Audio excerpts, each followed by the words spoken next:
Cool Figure TV. Revolutionary salute.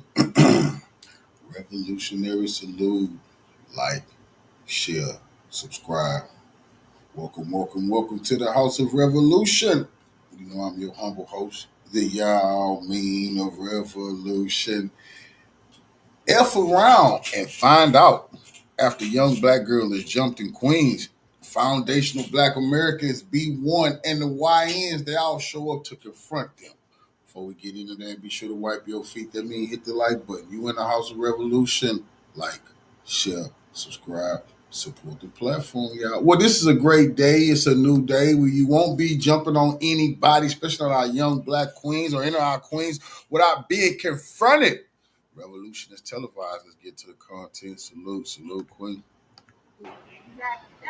Shit. I don't need your goddamn equality. I don't want any of your goddamn handouts. I want for black people to be left alone. Huh? You think I want to be here on a Friday?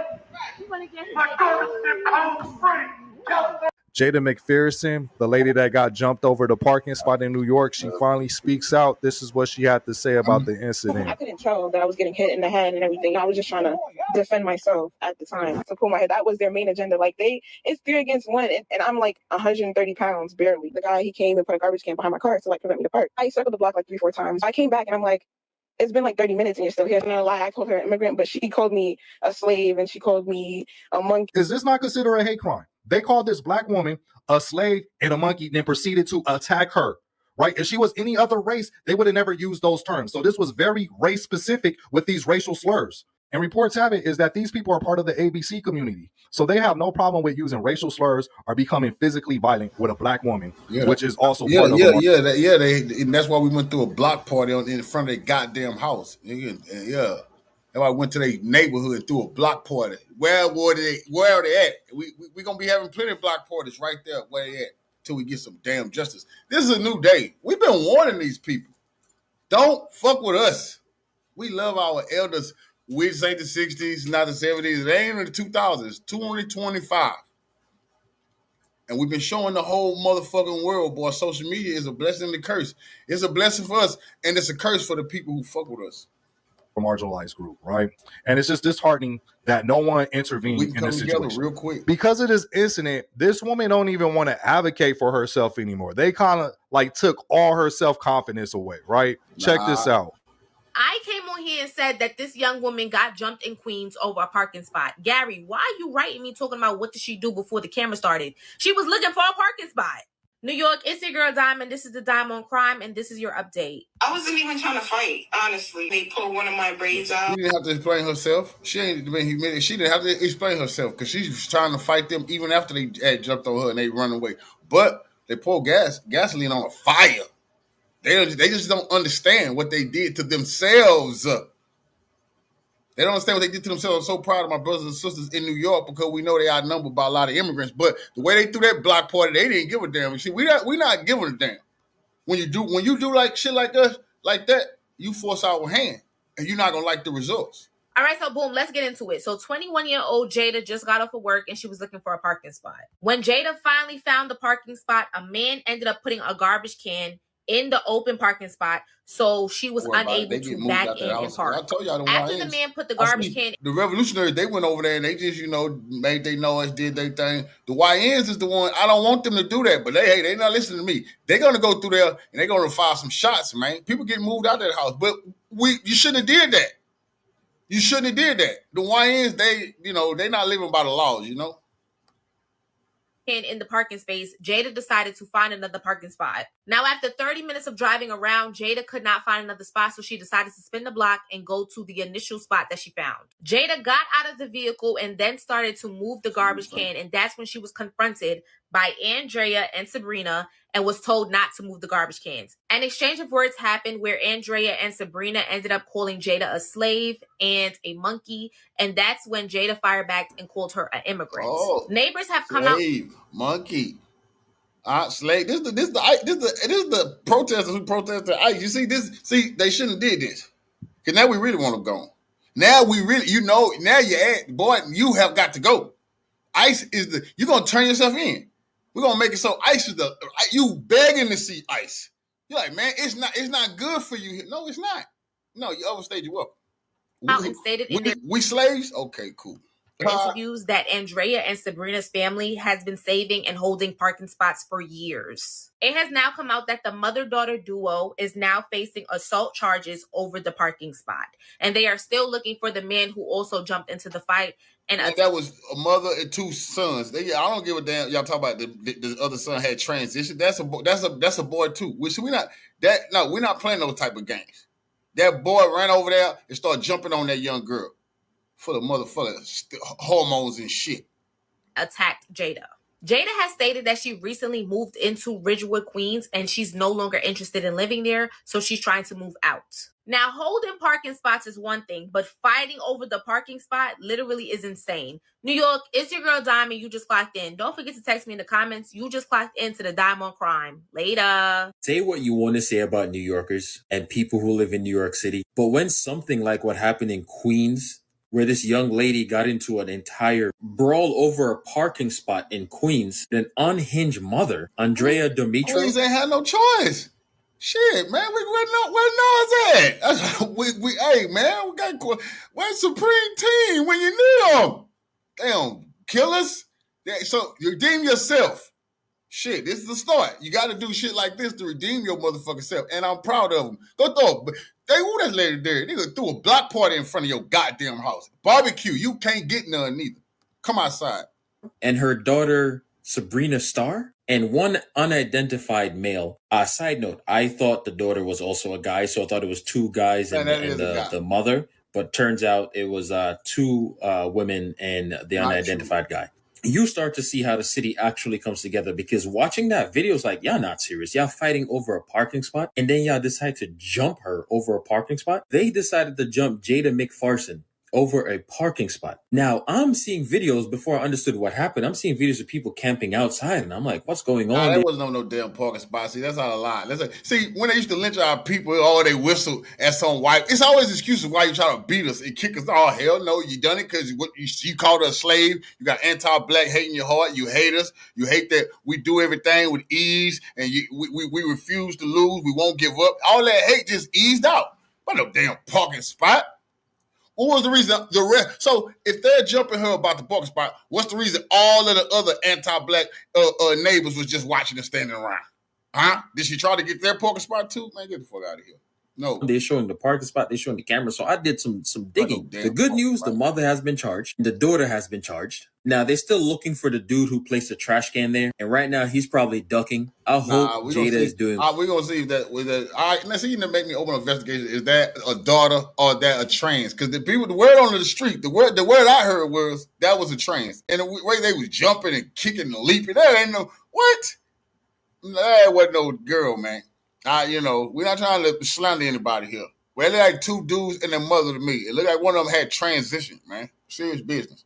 Doing well, because there's no way they did all of that for a parking spot. And I know parking spots are hard to come by, but to jump somebody for a parking spot, I salute everybody that's standing up for Jada. Y'all are real ones. It's 3 against 1, and I'm 130 pounds, barely. The fight started over an issue New Yorkers know all too well. Parking is hard to find. McPherson said she was returning home from work when she was trying to park her car on Putnam Avenue near Onderdonk Avenue in Ridgewood, Queens, Monday evening. The guy, he came and put a garbage can behind my car to prevent me to park. I circled the block 3-4 times. I came back and I'm like, it's been 30 minutes and you're still here.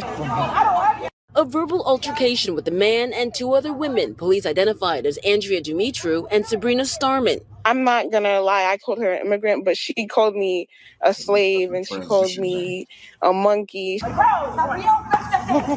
Quickly turned violent. Look, we finna investigate this, bro. See, that first...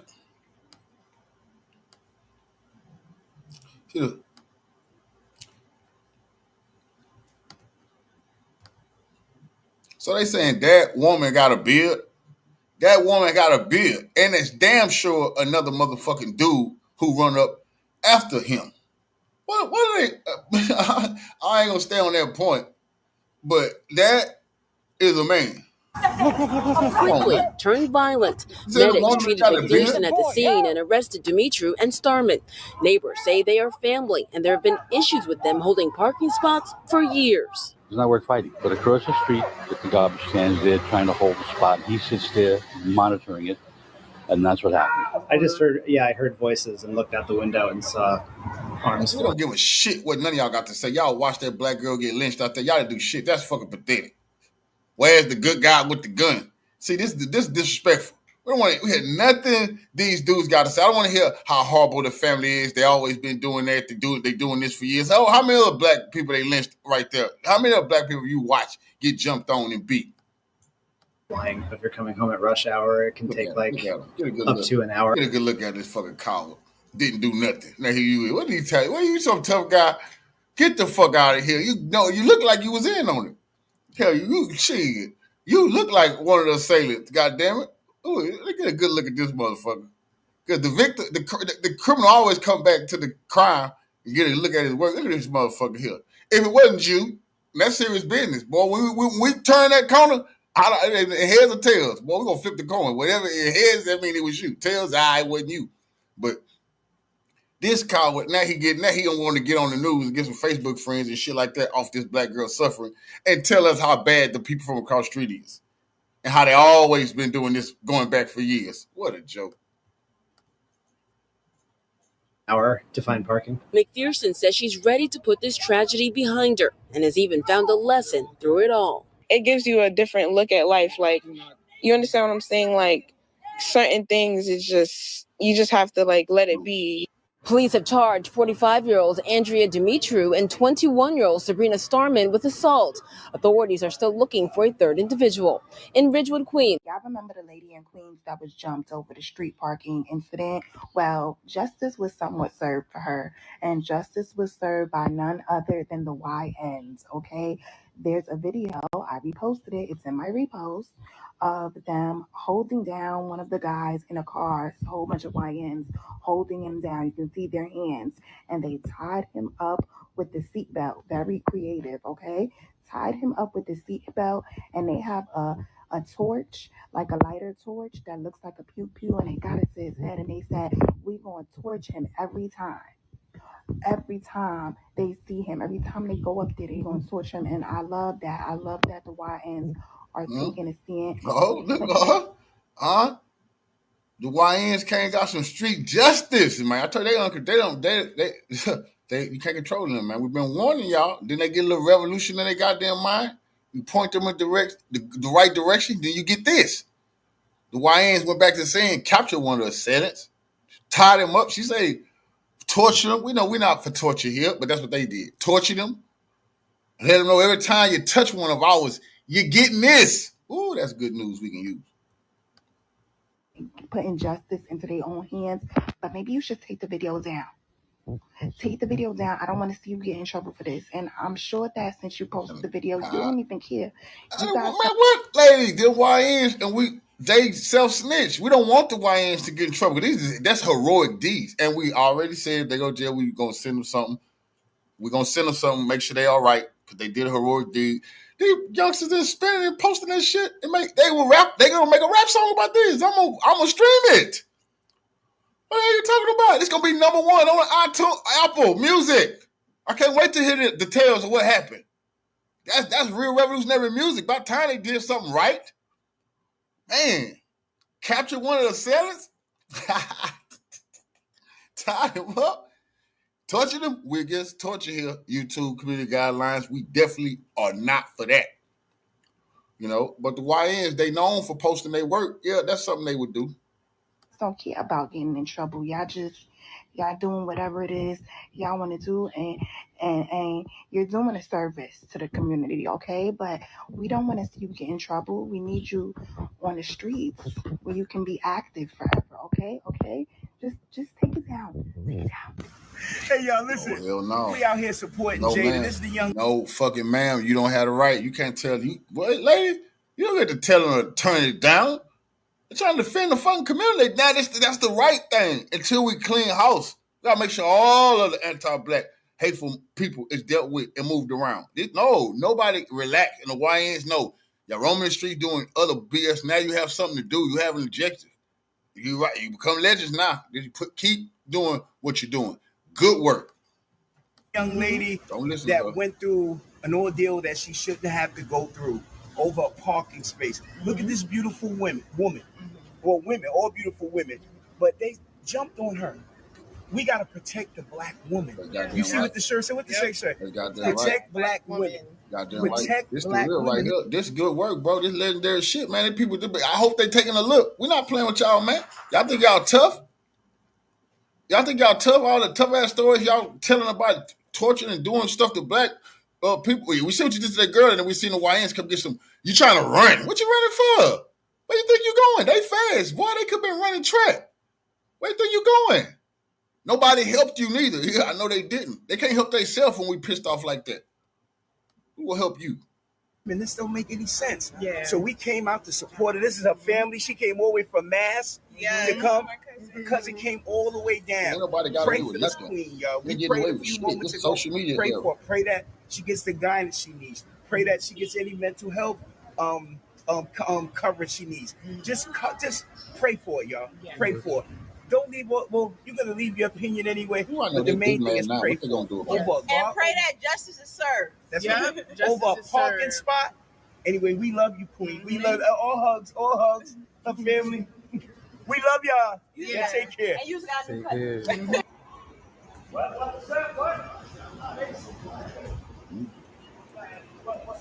Look to the revolutionaries. We come throw a block party, barbecue. Look, nigga have a family reunion in front of your house when you play with us. This is what we doing from now on. If you don't like it, do whatever you want to do. The last thing we do. Don't make no side notes. Right, let's have a good day. I'm here. Boy, I'm here.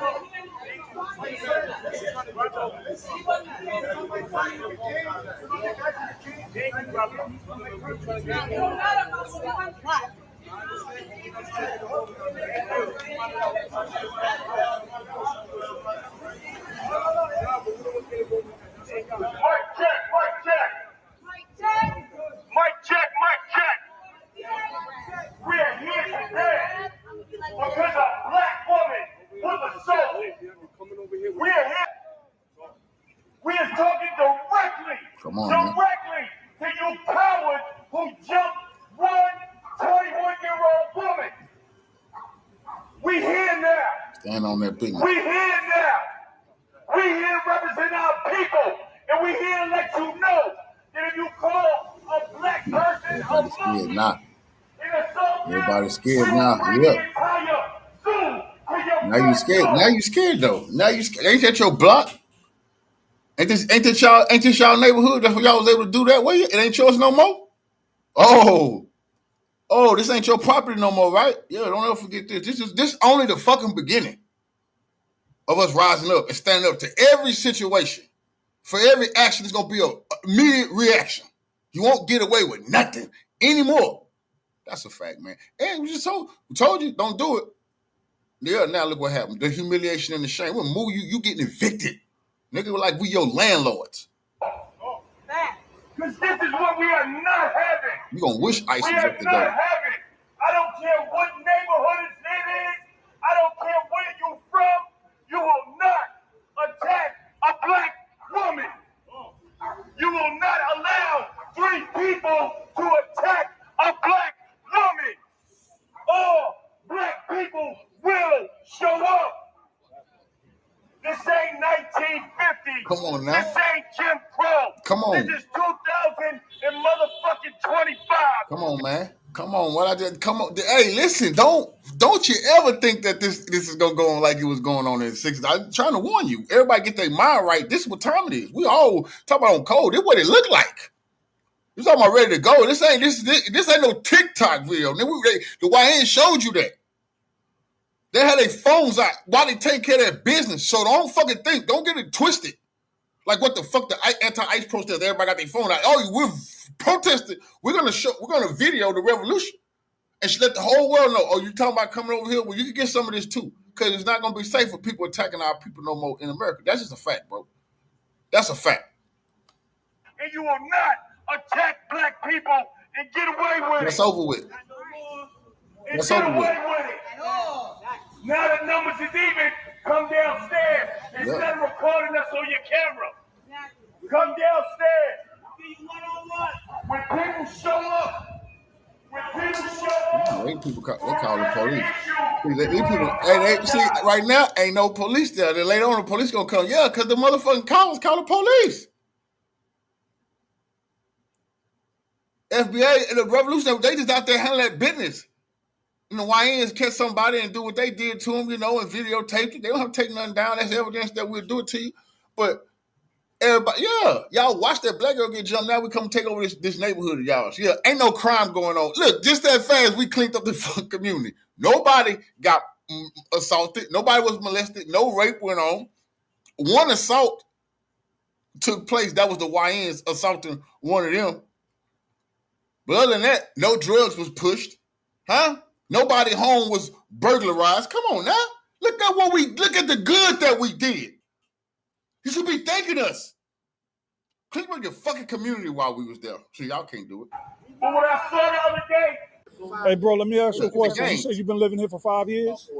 How you feel about what happened? Oh, that shit, you know what? So I came out here and I saw the protesting and shit. I didn't know what was going on. You knew what was going on. You knew exactly what was going on. I'm glad they put your ass on camera. What? How you know shame? Boy, when I seen that video, that young girl get jumped, I tell you, I said, damn, I see somebody dark in the door over there. I say it probably a dark immigrant. I said that. It wasn't you? Hold on. Your ass don't, boy, we don't want to do no lineage-based shit right now. Because I'm not here for that. But why did you start the party? You know exactly who did it. I've been staying here for 5 years. But are you blink 2 times if you okay, homie? Then I asked the brother what's his name, and I saw the video on his Instagram. I came out my house when I saw that shit. Right. I see you all the time, always in his car. Mm-hmm. But to tell you the truth, I think he might be handicapped in his mind. Oh man, get the fuck out of here. What the hell? This dude, man, this is jive turkeys like this. But guess what, sucker? It's a new day. They liable to whoop you when the revolutionaries leave. Nobody gonna help you, brother. And that's you not getting no help if they kick your ass later on. It might be something wrong with them. What are you trying to give them, some type of legal defense? Nobody give a damn about that. That's for the jury to decide. If there's any pieces of them left after the revolutionaries get done with them. But this go to show you, bro. You watched that black girl get jumped. You gave these people the wrong impression because suckers like you, they say nigga and slave. They call her slave. So what have they been calling you? Oh, he just a little mental. Boy, no, he ain't. No, he ain't. But what about the other one and the mother? They handicapped? No. Okay. So would you agree what they did was dead ass wrong? Dead ass wrong. I told you I came out the house, yo. Right. I was ready. You was ready? I was ready. You know what I'm saying? That's what I'm talking about. Get the fuck out of here. Nigga, get the what? See, boy, we'd have a tribunal with you, boy. No, you getting off way too light. You say you came out the house. Huh? I say you came out the house, right? And you seen it? Oh no, I mean way after. No, you didn't. You said you came out the house and I was ready. When was you ever gonna intervene? When they jumping that girl? Shit, now you scared of them people, fam. Talking about he mental. Cause he punk you and hog you every day and treat you like nothing. You get, he just crazy. Yeah, he ain't, if he's loony, where's he at? If he out of his mind, where is he at? He hiding in the attic. He in the basement right now. Talking about. Homeboy was dead wrong, man. Well, guess what? We here. We ready. Yep. There's a lot of people ready. Yeah. But real talk, I don't think he got it all here, man. Well, he ain't going to have it all there if we see him. And it's his car right here? I don't know, but sometimes I be walking by, he be sitting in the car. Oh, see what I'm saying? Boy, the YNs, you know what? Let the YNs talk to him. Turn him over to the YNs. They gonna get all of the prevalent information. You see what he just did? They say this is called, yeah.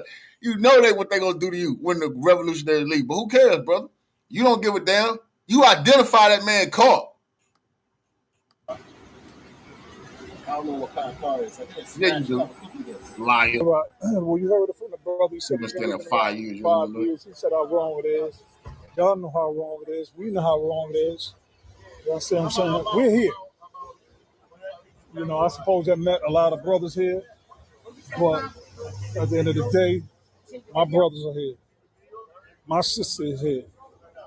You know, we got somebody for the mama, whoever she was. I know y'all gonna say, well, brother, don't get in trouble. We didn't come for trouble. Really, I came for answers. To let this community know this shit ain't gonna be tolerated. Not here, not anywhere.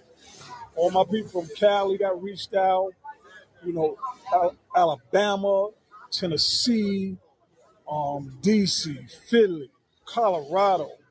My brothers from Africa seen it on the news. From Africa called me, literally called me and said, hey, how you feel about it? We spoke about it for a second. They said, what you gonna do? Well, when y'all see this video, you see what I do. I'm here. I'm out here. You know what I mean? I want to match energies. Sisters, black women, let me let y'all know something. I love y'all. Don't give up on us because it's not the whole of us. We got some brothers, some men. We here. You know, all my sisters out there, I'm your brother. And to the young sister that it happened to, you got mad, you got plenty brothers, sisters, uncles, aunties, nieces, nephews, granddads. We here. Remember, and I said that in the video I did on that. And I say it's a must that we stand up. Because, see, it would have been supreme violence had it been someone in my family. I said, we got to stop doing that. Because we don't know if she have people like us in her family. We got to let these people know they can't be watching our women and to see if they don't see black males around them, then they can treat them any type of way. We got to show them like this brother show them, oh, no, think about us when you see them. Just remember us. Because at the end of the day, the decisions you make decisions you make will lead to whether or not you're going to see us and what type of mood we in when you do. Yeah. What's good? They scared. They don't want to come out. Don't worry. They getting evicted. They're not finna be standing up. They getting evicted. Yeah. But they got to eat soon. How about food? And we camping out. We're pulling up in the mobile home. Ain't nobody going nowhere. We having a festival there for a whole week. Music. We bring some Nas. I heard Nas was going to perform. Oh yeah, and all of the greatest Queens rappers. We're gonna throw a party there. R.I.P. Prodigy. Nah, ain't nobody. Nah, fuck that.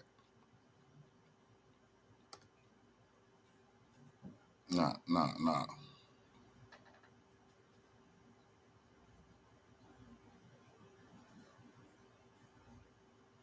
Let's see what this brother got.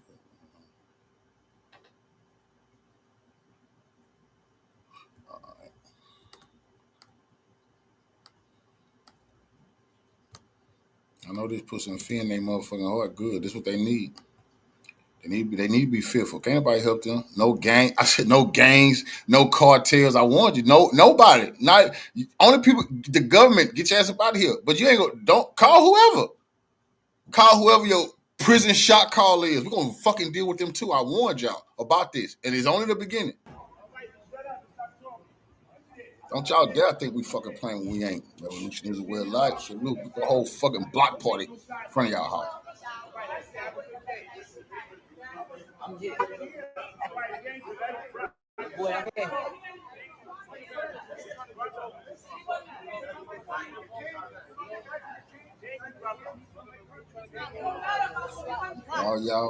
For all y'all just showing up, the Wayans, they posted a video. They caught one of these individuals. We're not agreeing with what they did. We're not saying that's the right thing. That to beat somebody, tie them up with a seatbelt, tie them up, put a lighter to them, a torch, torture them, let them know every time you do this, somebody getting this done. We're not saying that here, but we just have to report what happened, because if we don't tell the people that when you do this to a young black girl or anybody in our community, this is what you reap what you sow, then we will be lying to them. So we got to let them know that, yes, you know. But The good news is the community was cleaned up. No drugs was sold. No women was kidnapped. No molestation went on. No elderly people was burglarized. No guns. No shooting. Some good work came to this community. It got cleaned up.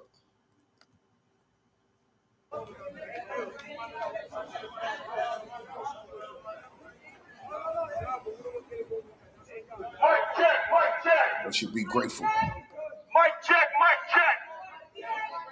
We are here today because a black woman was assaulted. So more of this story is coming out from this 21-year-old Jada McPherson that was ambushed and attacked over a parking spot in Queens, New York yesterday. You know, it's going all around the country now. It's going viral. Everybody's talking about it. Everybody saw the video. So people from all over the country, after they saw that video, they was asking, yo, what's going on in New York, man? Where's the brothers, man? Why nobody stepped up? Well, we're hearing from Jada that community is a predominantly white and Latino community, right? And you have people on there saying that they wasn't Latino, they were Romanians and stuff like that. But people came out to dispel that myth that they wasn't Romanians. You know, when they was arguing in Spanish and in English back and forth. They called her a slave. They called her a monkey. It was a bunch of stuff. But she came and said that they were putting trash cans on the ground there so nobody could park. But in New York City, around that time, it's like virtually nowhere to park. Like there's nowhere for you to park at all, right? So she said she circled the block and was looking for a parking spot for almost a half hour. So when she questioned them, they got real belligerent and nasty, and it turned into an argument. And next thing you know, the mother, and they said it was a mother-daughter, but that person they was calling a daughter was really a man, a trans. And I asked that same question that I asked. A lot of you women that support the trans situation, bro, they're saying that is a woman, man. When you but your eyes, you see eyes. So that man, the person got a beard and a mustache, damn near. What that? See, but they won't say no. You have got to respect that they're saying they transition. Man, that's two men and they mama jumping on that young black girl. If there's a man that transitions into a woman, right, and you say, well, we got to support that, fair enough, right? But if that same man puts his hands on a woman, is he still considered a woman? Or now do you change your stance and turn him back to a man, right? So y'all got to make y'all mind up. Y'all got to make y'all mind up. Because if we got something to say, y'all condemn us for saying something, but the minute they do something to y'all, now all of a sudden they're men again. So let's look at what the news had to say about the situation. Check it out. Wood, Queens, where an ongoing clash over a parking spot exploded into violence. Well, parking is, of course, tight all over the city, but things have gotten out of hand in Queens, where a woman tried to nab a spot in Ridgewood. Fox Eye's Richard G. Cobus shows us the fight that escalated quickly. Even in the middle of the day during a busy work week, there are no parking spots to be had along this stretch of Putnam Avenue in Ridgewood, Queens. And this week, the fight to nab one of those coveted spots got just as hot as the summer heat. I've literally burnt a quarter of a tank driving around this neighborhood at night. Comes 5 o'clock, forget about parking here. Cell phone video from Monday night shows a woman standing in the middle of the street asking if she could park her car into a spot that appears to be blocked off by garbage cans. You drive by and see trash cans in the street. That's not right. It's not fair. Police tell us that a 21-year-old woman got into a heated argument over a parking spot outside, causing her substantial pain. Video shows that woman dressed in all black on the ground, getting slapped, all because neighbors say this mother-daughter duo was saving a parking spot. Like one man describes it, it's every person for themselves in this part of town, at least when it comes to getting a spot. Yeah, it's hooray for me and screw you. That's just the way it is. After a few minutes, police arrive and arrest the mom, and witnesses say the woman who was fighting for the spot eventually won it, but had to endure a physical fight that neighbors say is not the solution. Yeah, I thought they would have better, sense than that. Police tell us that they arrested 2 women that night and charged both with assault. Meanwhile, the victim was treated at the scene by EMS and is still recovering. There's a local advocacy group, though, that says there's a bigger problem here, and it's this parking issue that's been plaguing this neighborhood for more than a decade, and they say something needs to be done. Racist bastard. The bigger issue is the lynching that took place, the anti-black hate lynching that we seen. So get the fuck that parking. They pick any reason to do that, to our people to jump on that girl. There ain't about no goddamn park. It's about the hate. They call it a slave and all. What the slave? What do being a slave and a monkey got to do with parking? Nah, that's the issue that had our people throw that block party in front of a goddamn house and somebody allegedly getting tied up and beat and tortured and lighter. They had a torch light and all that stuff to that person, and we against that. But that's what happened to him. The YN showed up. So now that this is getting national coverage, there were people outside the home in the incident where this happened. Now she was renting an apartment because she's a college student. She comes home to New York during the summertime, and the agency that she was renting from has now moved her to another place. But she's giving interviews now, and she talked about the ordeal and the situation, how everything broke down. Right. So she's on social media and she said this. Trash can, so like blocks me from parking. So I had left. I was just avoiding conversation because I had already had a long day at work and things like that. So I circled around the block like 3-4 times, and then I came back because it's been like 30 minutes. And then I told him, I'm like, you can't hold a parking space like that, especially if you're not even in the car. You're just holding it with trash cans.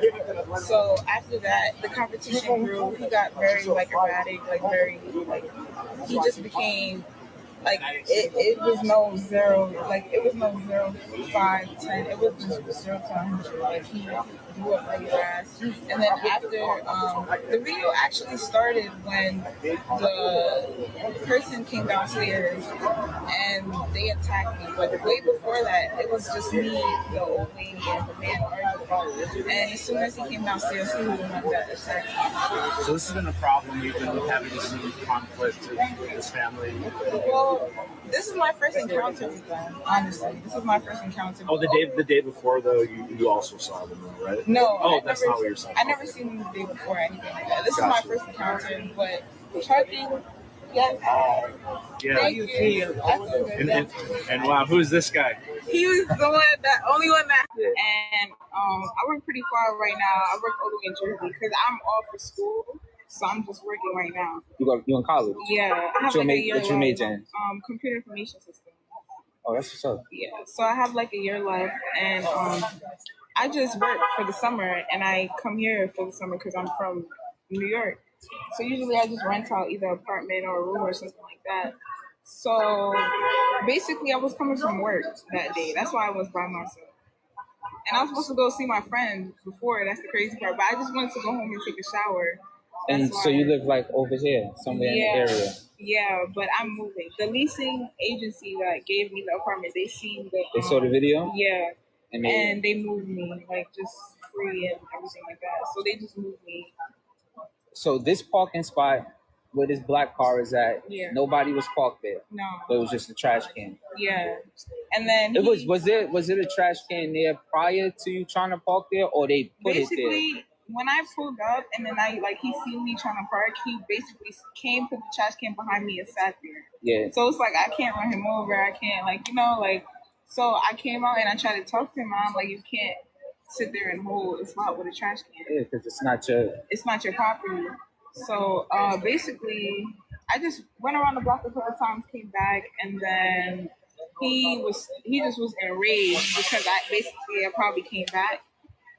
That was a chance for that wasn't a woman. Everybody, and then the news posted that was the mother and daughter, but that wasn't a daughter. Mad. I was like, that is mad. I guess they were respecting the pronouns. Yeah, but it's like he's biologically a man. He shouldn't be putting his hand on a woman, any woman.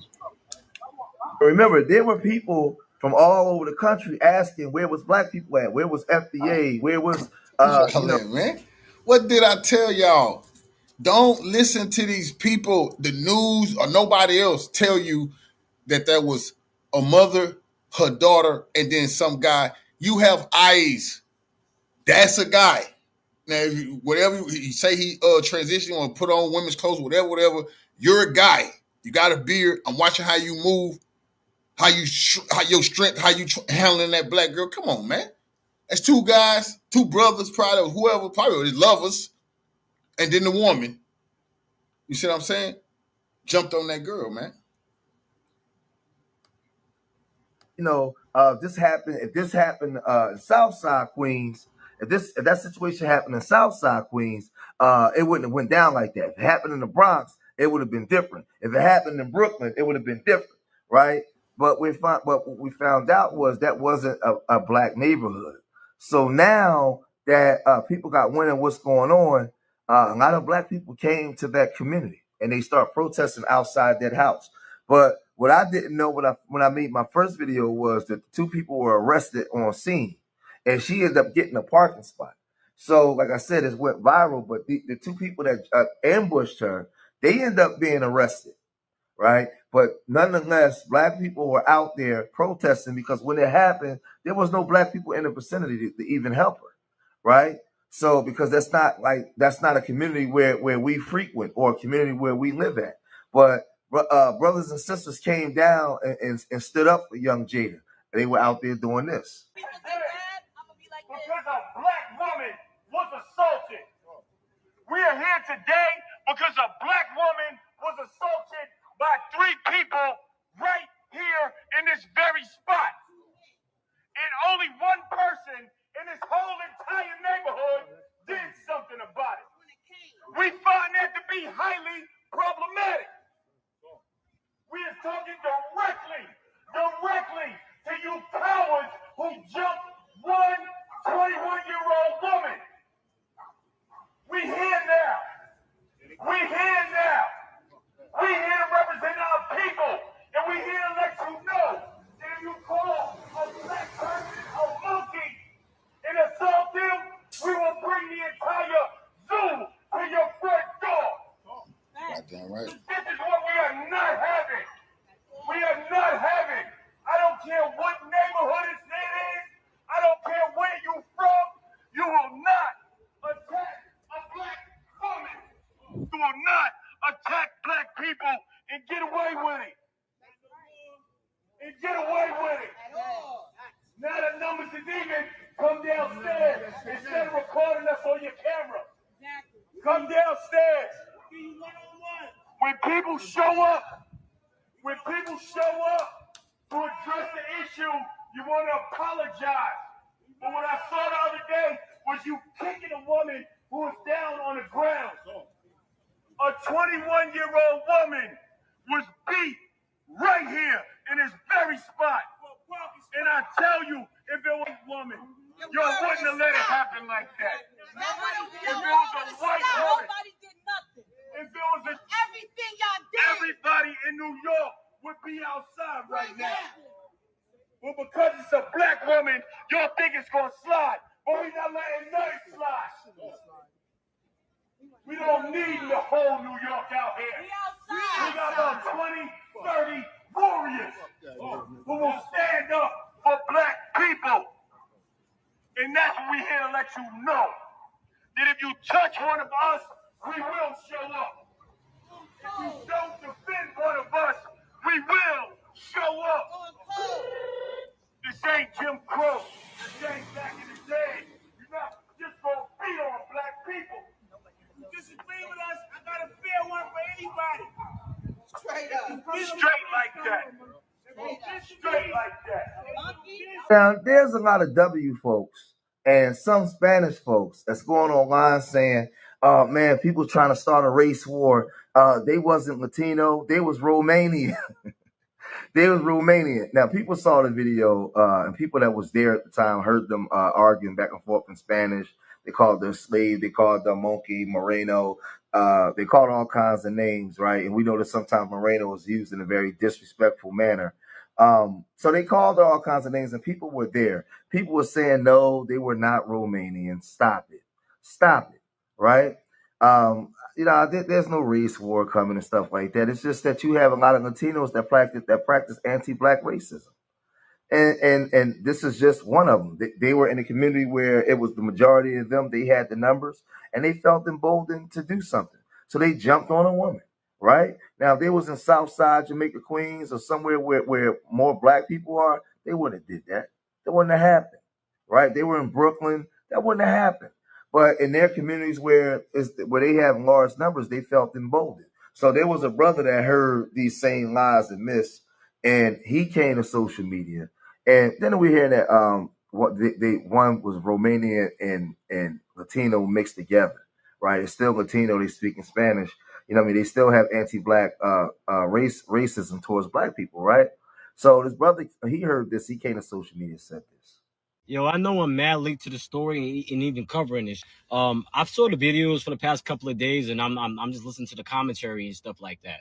Now, this woman, this lady right here, she posted a video, you know, saying that the people were Romanian and not Latino and not Hispanic or whatever.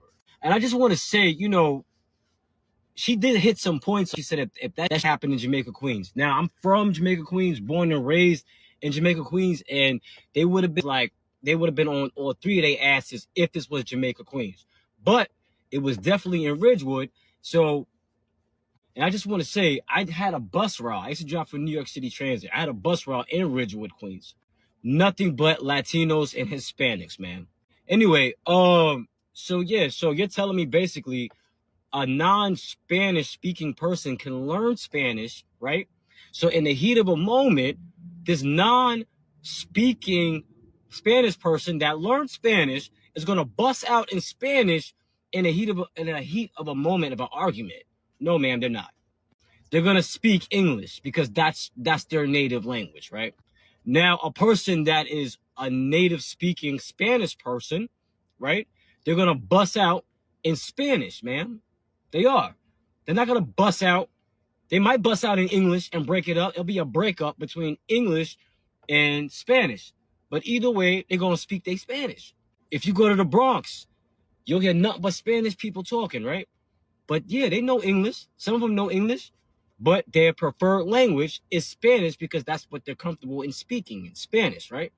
So please stop this narrative or this lady being or these people being Romanian. Yo, stop pushing this. I get it. So I'm gonna say this, you know, when it comes to our community, by 2035, what is the black community gonna look like in New York City? Right? We already see what it looks like now, right? With these influx of immigrants coming in all over, they have no sympathy towards the black American plight. They don't care. They look at us as entitled, privileged, lazy Americans, and they come here to get the American dream. They don't care nothing about us, man, at all. Right? We don't have no friends. We don't have no allies. The only allies that we might have is some Afro-Latinos because of what they go through in the Latino community as well. That may be the only some allies that we have. But for the most part, I'm telling you, Brother George is telling you, you have no friends and no allies. And you can't even trust all of them. Some of them you can trust, right? But we don't have no friends out here. Man, listen. We got to get into ownership. We got to get into political power. And we got to, listen, we got to start taking care of each other. We got to start loving each other. You got to start wanting for your brother what you want for yourself. When you saw those people out there protesting and all that kind of stuff, we got to have that thought process every day. We got to stop unaliving each other in our streets. A lot of our women, y'all got to stop shaking your behind online. Like you know, people can see you. We have to set the standard and the mark and teach people how to treat us. Right? Because the society and the racist society and the media and the W man has taught people to view us in a very disrespectful light. They got people believing something that don't exist. We're not these dogs, these animals. It's 10% of our community that's running wild or running them up. The 90% of black people get up, go to work every day, are decent, law-abiding citizens, man. Right? But we're portrayed as something that's not. And, you know, we got to change that narrative, man. I'll say this because I've seen some people online, you know, saying that she was wrong and both of them was wrong. I would say this, just me as a dad, as a father, as a, you know, with daughter, 2 kids, an uncle, a husband of a wife. She wasn't wrong, but as a protector, the only thing I would say to her as a 21-year-old, you have to watch your environment that you're in. You have to know where you at all times and know that something like that can happen to you. Because people, these men out here today, they don't have the same sympathy or deal with women the way that we did in the past, right? Where I'm not jumping on a woman because we having an argument over a parking spot. But these people today see a woman as equal to them. A woman and a man are equal. So they're going to, so if you look at equality and a woman and man is equal, they're going to give you equal rights and lefts. So we got to be careful with that. So because they're dealing with this equality thing and men don't see women as a weaker vessel physically anymore, because you're teaching them to see them. And I'm not saying that they were right. They were dead wrong and they deserve, I wish I was there. It'd have been kicks, chops, elbows, body slams, everything, right? But I wasn't there. So I would tell my daughter, you got to be careful in the environment you in, because that could have went way worse than what it did. It could have went way worse. So she's not wrong, but just when you're out there like that alone, just be slow to argue with people, because you don't know what you're dealing with. You don't know who you arguing with, and you don't know what they might do out there, man. Just it's just bad. So that's just me. And I'm gonna always be like that. I'm old school. I'm a father. I'm a protector. So when I see something like that, that destroyed my heart.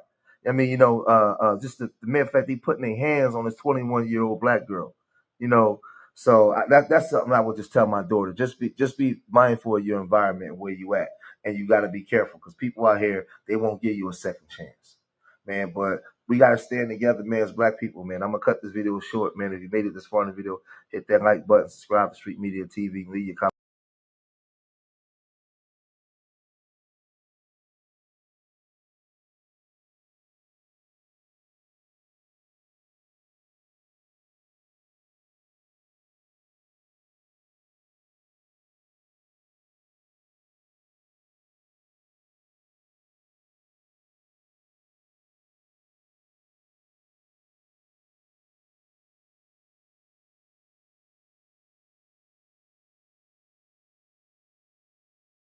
Family and fellow soldiers, I'm the Professor, and this is the moment of truth.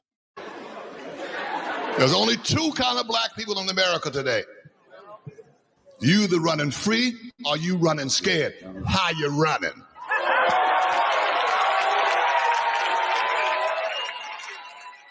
This morning's briefing is basically going to be something of a bookend to last night's Sunday address. Now, the reason that I decided to start off with that quote from Paul Mooney is for two reasons, the first of which being obviously taking a dig at the tethers. You got foundational black Americans running free and the tethers just running scared, or rather just running in general. They seem to be very fond of running. In fact, that seems to be their favorite thing in the world. But there's another reason I decided to start this morning's briefing off with a quote from Paul Mooney.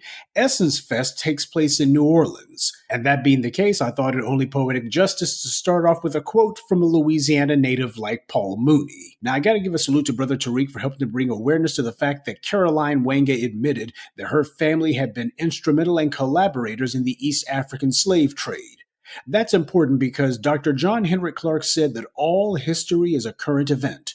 Everything that has ever happened continues to happen. He meant that literally. That's what this putrid episode is. It's a living reminder of what Dr. Clarke said. The collaborators and the accomplices with the slave trade are still doing the same thing today. It's still going on right now. Hundreds of years has not stopped this process. The individuals who were undermining black people hundreds of years ago, they still have their progeny doing the exact same thing today. And this Wanga woman, she had the nerve to call New Orleans Essence's forever home. I guess she figured to herself that she was claiming New Orleans in the name of the tethers. But what it turned out to be was a bad case of counting your butter biscuits before they're baked. New Orleans is Essence's forever home. Get real. The instant that Essence was bought by a tether and then infested with slavery collaborators, opportunists, and professional BS artists, New Orleans wasn't their home. Liberia, Nigeria, Kenya, that's Essence's home now. But the arrogance and foolishness shows how comfortable we've allowed these tethers to become. They've been getting away with cosplaying as us for the last 50 plus years. And as they see it, they can just talk as if they are us. And keep in mind, 50 years ago, that means around the time of Africa's so-called independence from colonialism, that's when we started having all of these tethers showing up. And instead of fighting to stand Africa back on its feet, instead they showed the world why Africa got knocked down in the first place. This is what white power brought them in for, as temporary tools to legitimize the lie that racism was in the past. All that stuff that those FBAs have been saying about segregation and racism and entrenched bigotry, well, that's not valid anymore, because why? Look at these sellouts who we brought in a few years ago, and they say slavery doesn't mean anything, especially because their ancestors were involved in it, and that racism is long gone and in the past as long as Target, McDonald's, or some other white corporation gives them a token job, and it's time to move on. Now, do we actually trust someone whose family was involved in the slave trade? Do that at your own risk. Why would these tethers, as disrespectful as they are, feel like they could talk about an FBA cultural stronghold like New Orleans as if it was theirs, when they have no connection to it whatsoever, no affinity for it, they don't know anything about it? They don't know the people or the culture, and they have contempt for both. So who the hell told them that New Orleans was friendly toward tethers? Perhaps it was the homegrown bootlicks who did that, like LaToya Cantrell, the self-serving clown who calls herself New Orleans mayor. She was at the event formerly known as Essence Fest. We got to start calling it Tether Fest now. And she was on a panel and made it into a pity party for herself. Oh, she was bemoaning how the black misleadership class has come under fire from their white supremacist pals, and they can't believe that they're getting jammed up, getting cases put on them, run out of town on a rail, disgraced, exposed. So, as usual, the out-of-touch bootlicks are tone-deaf and too stupid to read the room. It ain't about them. Of course, she's not going to call out the blatant insult to these tethers and the fiasco that they pulled at Essence Fest. In fact, she'll be singing the same song as them because they're all on white power's payroll. Let me make a little prediction for you. Although you got most of the bootlicks, especially the political ones who are laying low right now, don't expect that to last forever. Expect to see the bootlicks come out of the woodwork eventually at some point in the future, calling themselves vouching for Caroline Wanga and Richelieu Dennis, and also expect to see the bootlicks pretending to call for unity. Why, Essence, what they were doing was not meant to be disrespectful, and besides, we need to see ourselves as basically being a global people. We're all from Africa when you think about it, and that's what's important. We don't need to be divisive. They'll be dragging out the faux Pan-African unity chatter. Well, I don't want to unify with someone whose family was a bunch of slavery collaborators and whose descendants have been doing the most to undermine us in our own land. It's all a finesse. It's all a hustle for these guys. Caroline Wanga has been trying to be a diversity consultant for the last several years, and she had been with Target and McDonald's, and she knows what it is that they want. Her job is to get in front of the camera and be the token tether who will put on her buck-toothed grin and claim that whoever her white corporate employer is at the moment is dedicated to diversity and opportunity and whatever other empty, meaningless buzzwords she can think of. That's her job, to be their crash dummy. That's what the whole DEI coordinator thing is about. Whenever you hear somebody claim that that's what they are, that's what their real job was. The pressure of the BLM protest also brought a lot of self-interested opportunists out of the woodwork. White power knew that it would need some shills to hide behind while they falsely claimed that they were going to do better. But these bootlicks who get on the payroll, they know it's all fake. All right, now let's get something else straight. I can tell some of you like your parties and festivals and conventions, perhaps a little bit too much, because when I talked about Essence Fest, some of you acted like it was the end-all and be-all. While Essence being captured by tethers was certainly not a good thing, the reality is, in an overall sense, we didn't lose anything integral to us. It wasn't a good thing, but it ain't the end of the world either. There's absolutely nothing that's been quote-unquote lost with Essence Fest that we are not more than capable of making up for, recreating, and doing even better. The problem here is not so much about who owns the brand of Essence. The problem happens to be forwarding our own lineage-based brand to make sure that the names get out there so that people recognize not to even go to these tether-based organizations and events. Stop it before it even starts. People are already starting to understand the importance of lineage, and we have to keep re-educating them about it because that's what you have to do with every group. Every generation has to be retaught the principles that empower them and the ones that endanger them. Every generation has to be taught that lesson, and it has to be taught to them vigorously. So what's called for here is not mourning the loss of Essence Fest. What's called for here is learning why it fell in the first place, and also making sure that these mistakes are not repeated in the future. Lineage does matter, but if we don't act like it does, if we don't make it a hallmark of the events and the functions and the traditions that we give rise to, then what it means is lineage becomes an empty word because we have failed to treat it with the proper meaning that it deserves. That's why it's important to make sure that it starts being mentioned in the things that we do and the things that we create. It's time to start doing some gatekeeping, but you can't have a gate unless people can actually see it. That way they all understand that somebody is asserting their sovereignty in this place. Somebody is asserting authority and legitimacy. This is not about one festival or event. Essence was a noteworthy magazine, and the Essence Fest was a good thing to have, but it's not the end of the world, though it does have value in that people will remember this. This was the event where the Tethers showed the world exactly what they've been planning to do from the very beginning.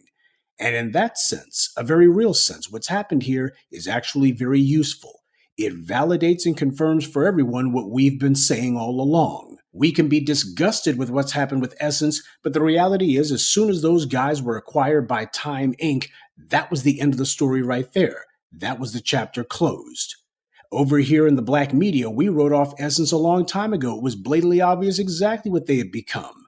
But we also have to understand that not everybody gets their news and views from us. So don't be too frustrated when you have people who go to things like Essence Fest regardless, as if they didn't know any better, because for a lot of them, they don't. But they're getting an education today, aren't they?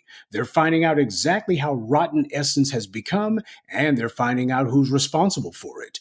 Essence as a publication and a cultural festival was only important to us to the extent that it honored and magnified us. See, that's something else that Dr. John Henrik Clarke talked about. He said that whatever it is that you're a part of, be it a political party or even a whisk club, either it's supposed to be a tool of your empowerment or you leave it in the dustbin of history. And the same thing goes for Essence or anything else that we're a part of. When it no longer serves our purpose, you're supposed to walk away.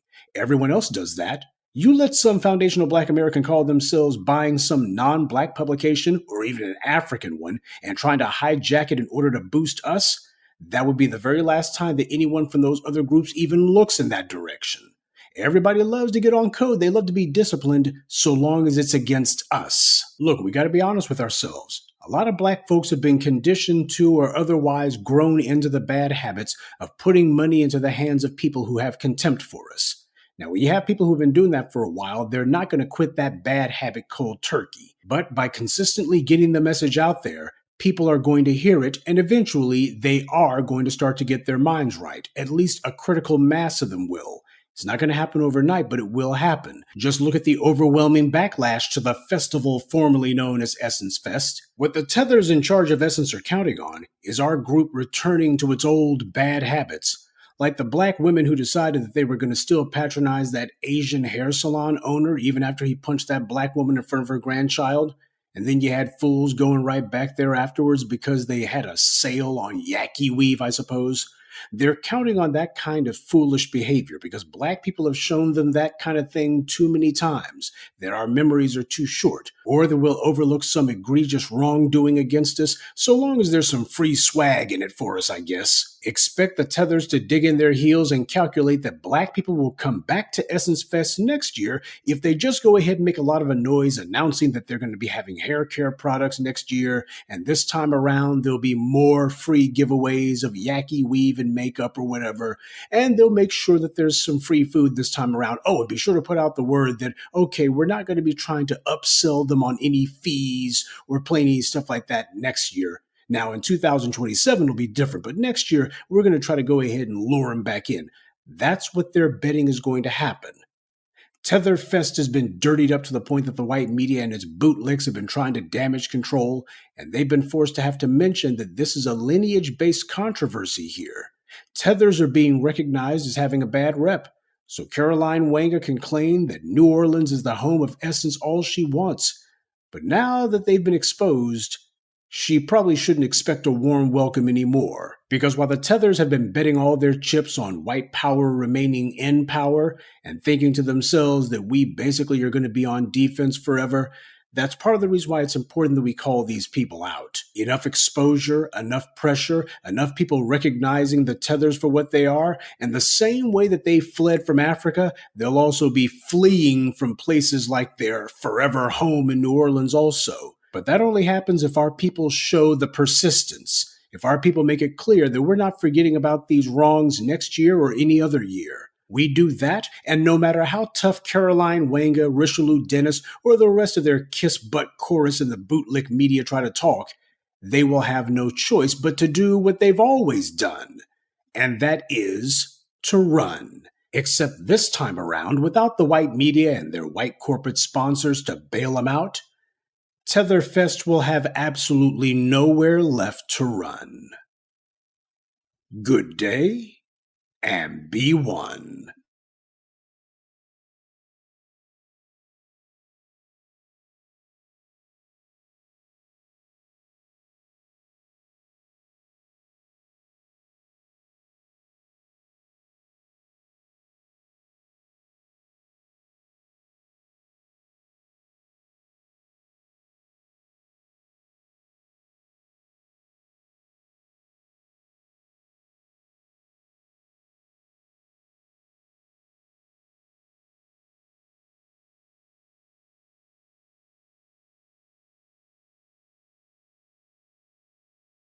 On deck with Tim Black. What we saw, the conditions that we saw inside this internment camp, which it is nothing less than that description, were really appalling. I'll walk you through just a few of the really egregious, disturbing, disgusting conditions. They are using cages. These detainees are living in cages. The pictures that you've seen don't do it justice. They are essentially packed into cages, wall-to-wall humans, 32 detainees per cage. That is the only thing inside those cages are their bunk beds, and there are... You mean they got beds?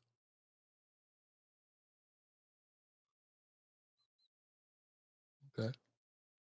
Thought you was gonna say they were sleeping on the floor. Something. It's like a cabin. You know, bunk beds. Like, I don't know, I haven't been in a bunk bed since I went to Camp Schmidt. Anybody went to Camp Schmidt? Remember Camp Schmidt? They had bunk beds. Come on, y'all remember Camp Schmidt? You're on the East Coast, you probably been to Camp Schmidt when you was in 5th grade, I think it was. All right. Go on, Debbie Wasserman's Snotes. Scumbag, go ahead and tell the rest. 3 tiny toilets that are toilet units. They had toilets. All right. So they do have toilets. They got 3 toilets. I mean, don't they come from like 5th world countries that don't have toilets and indoor plumbing and things of that nature? Interesting. Let's keep going here, man. This is interesting. And there are 3 tiny toilets that are toilet units that have a sink attached to it. So that's kind of standard. I got a feeling Debbie Wasserman is not taking the time to drag her punk ass down to a regular detention center. Yeah, it's kind of standard. It's kind of standard to have toilet with the thing with the... What if she thought this was the Ritz? What do you think this is? What did you... I'm trying to understand. This isn't the Mayflower Hotel. You got a bed with bunk bed, and a toilet with a sink attached to it. If they were separate, someone might take the sink and beat another guy to death. Do you understand what happens in prisons or detention centers?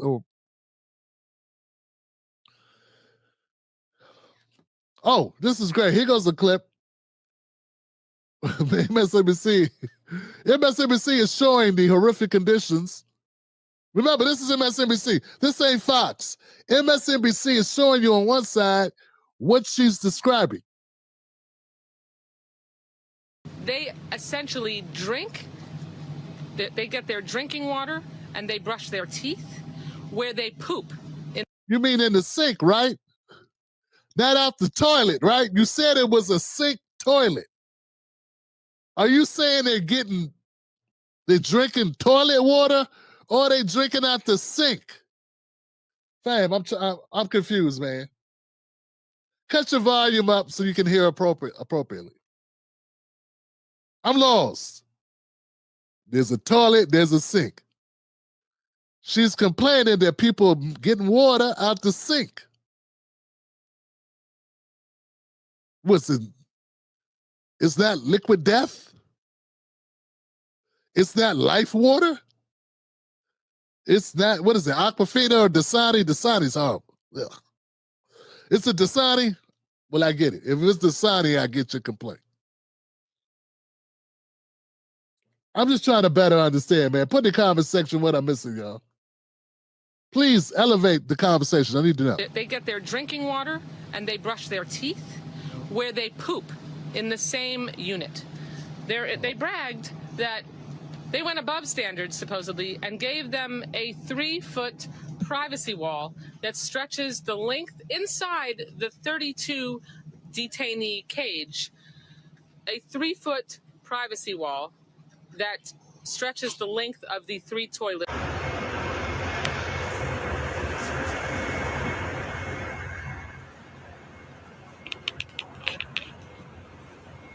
I mean, I'm not saying it's a place I'm gonna want to go hang out, but has she seen the inside of Rikers? I mean, have you seen, like, they can't build a concrete prison. Like, you know, it would take years for a place you put up. That ain't too bad. I don't know, man. I don't know what she was expecting to see. What were you expecting to see here? I'm sorry, were you expecting chandeliers, fine china, maids with white gloves, and wine being served, an open bar? What were you expecting here, Miss Schwartz? You know, like, what was it? You know? Soda crackers, coffee, tea, someone giving massages, a yoga class, some hot yoga maybe. What were you expecting, Miss Debbie Wasserman? You know, the fact that Democrats have maintained to keep you around shows you that they suck, because you never was anything ever impressive about Debbie Wasserman's Snopes. Nothing at all. And I just want to be clear here, guys. I've been covering prisons, jails, and cops, all this shit for the past 14 years, right? Better part of 14 years, fam.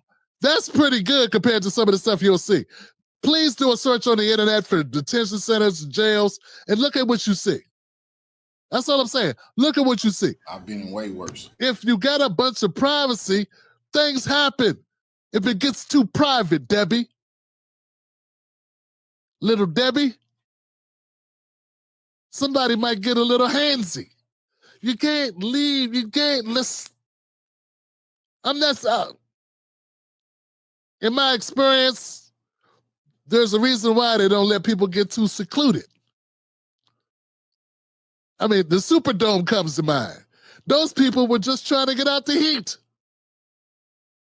And bad things happen in the Superdome. So, like, you got to be able to keep an eye on people.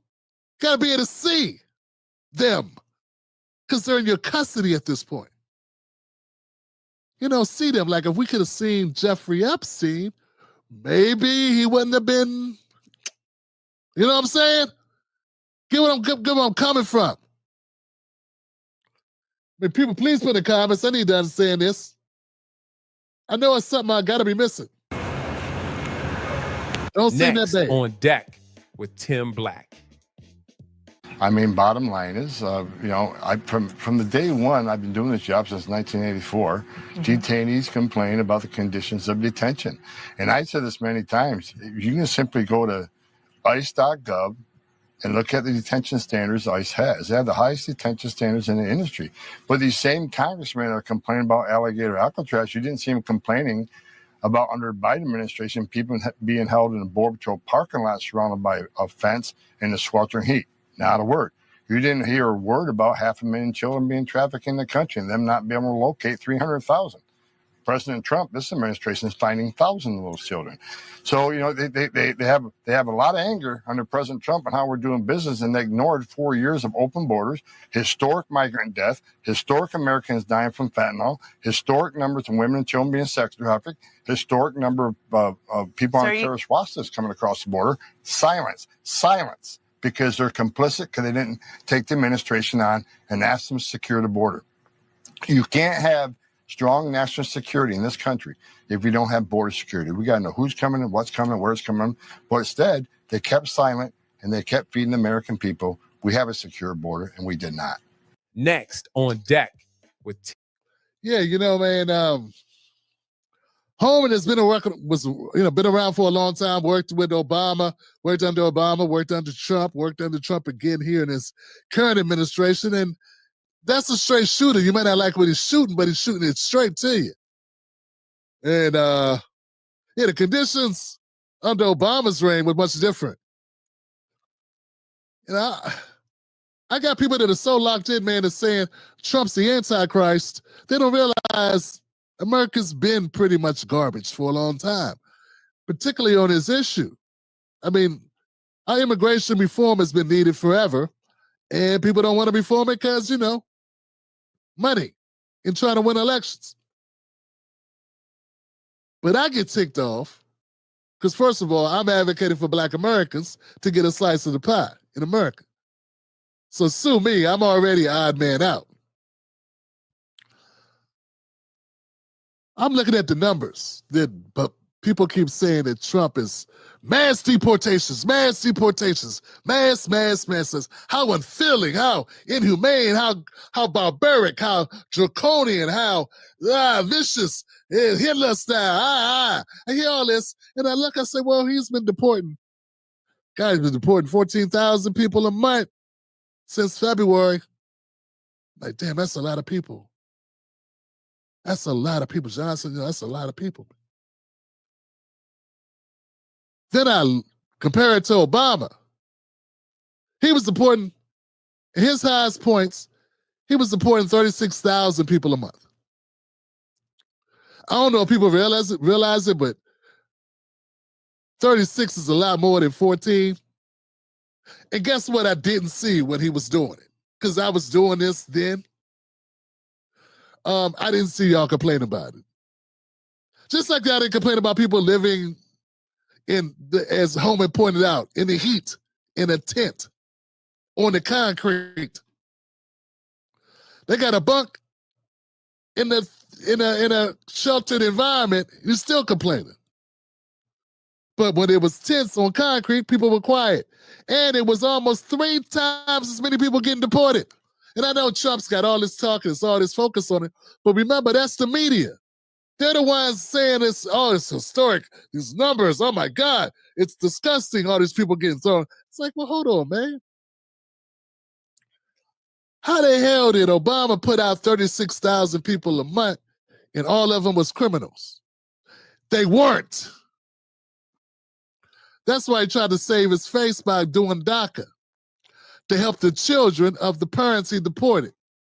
See, these people don't want to keep it real.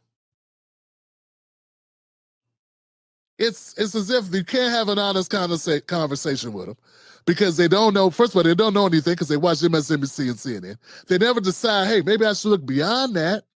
Maybe I should look at some other sources. They listen to people like Jasmine Crockett talk about, well, if it wasn't for them, how are we going to open the farms? And then I do a little research. I'm like, well, only 40% of farm workers, national average is 40% of the farm workers are undocumented. But that still leaves 60% that are either documented or U.S. citizens. They're not even half, and that's the biggest industry. You'll find them, and that's true. But there are Americans that work the other jobs. Like, there is no job industry that's totally controlled by undocumented immigrants. Not a single one. The largest industry is farming, but even then, it's not even half.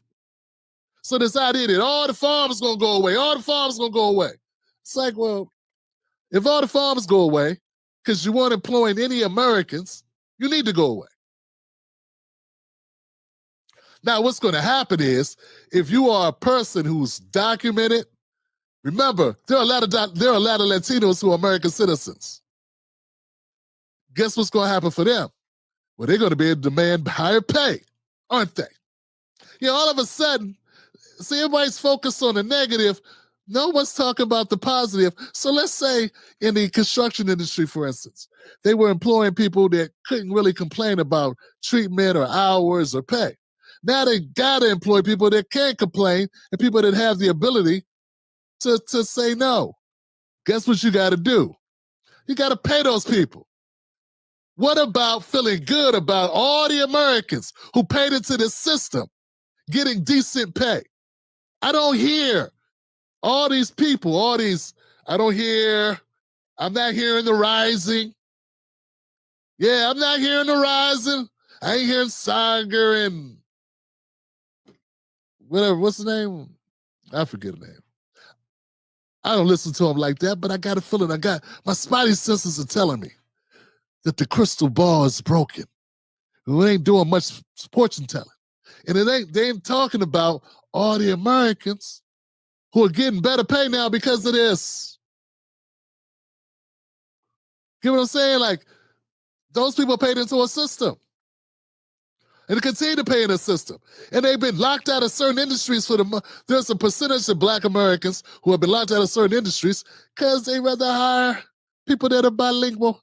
They rather hire people that speak Spanish. And since we speak Spanish the least, that kind of sucks for us, don't it? Now, I guess if you're not Black and you speak Spanish, you might care less what I'm saying.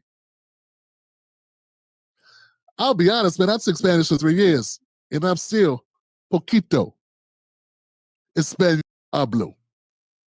Hablo poquito español. And I got no accent to speak of. I can roll my R's a little bit. That's all I'm saying, man. I'm just pointing out some things that you won't hear on your cable news media. I'd like to leave you with two numbers before we move on. 8 and 34. 8 is the percentage of Black Americans that live in Los Angeles, LA, under Mayor Karen Bass. 34 is the percentage of Black Americans who are homeless, of the homeless rate in California. So in a city like LA, where Mayor Karen Bass can give out money to undocumented people who are afraid they might get deported if they don't want to go outside their house because of ICE, we got Black Americans who are 8% of the population, but 34% of the homeless rate. And we're 50% of homeless families. Yeah, I kind of have a leg to stand on. I know you don't like I have a leg to stand on. I know you want to, but I do. So for the people that know what I'm talking about, the people that appreciate this channel for providing such information, you're welcome.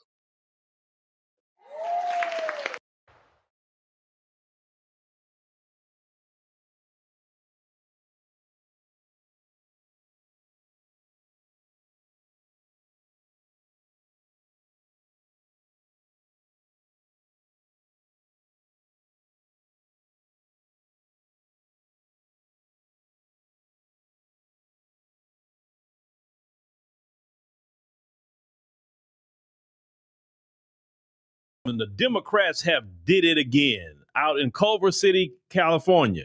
Now, what did the Democrats do? Oh, we know the Democrats are about open borders and making sure they put cash payments in the hands of illegal immigrants. Don't just take it from me, because I'm not putting out misinformation. This video is going to come from their city council. Let's go ahead and roll that. So I see that, but also I think the immigration defense is really important as it pertains to the legal defense. So for the money that is in front of us imminently, I think the legal defense is priority number one, to make sure that folks can stay here and have that legal support. Where are we getting all this money from? We had $20 million, $250,000, $50,000. Now your rental assistance is going to be on the following agenda. I'm sure the CCUSD is going to be asking. I mean, I get it, but where are we getting this money? We just hell bent on bankrupting the city. I don't get it. It is drops in the bucket, some might say, but to me it's not. This adds up. I mean, consistent drops in the bucket is what sinks a ship. That being said, Mayor, I have a hard time supporting really right now any of this, considering our financial positions that we're in as a city. I do think this is a good use of our money to help support our neighbors in need. I could really use $50,000 right now, but I know that this could be spread and impact a lot of folks that need some help. That motion passes 4 ayes, 1 no. As you've seen, ladies and gentlemen, they approved to give illegal immigrants that is going through ICE enforcement operations money, okay? Money, cash. Now, let's look at FBA. You talking about reparations. The most they'll give you, the Democrats, is a study. Now, you can't even get a study when you have a so-called, and I say so-called, black governor out in Maryland, right? Westmore, shout out to him. He did not even give a study.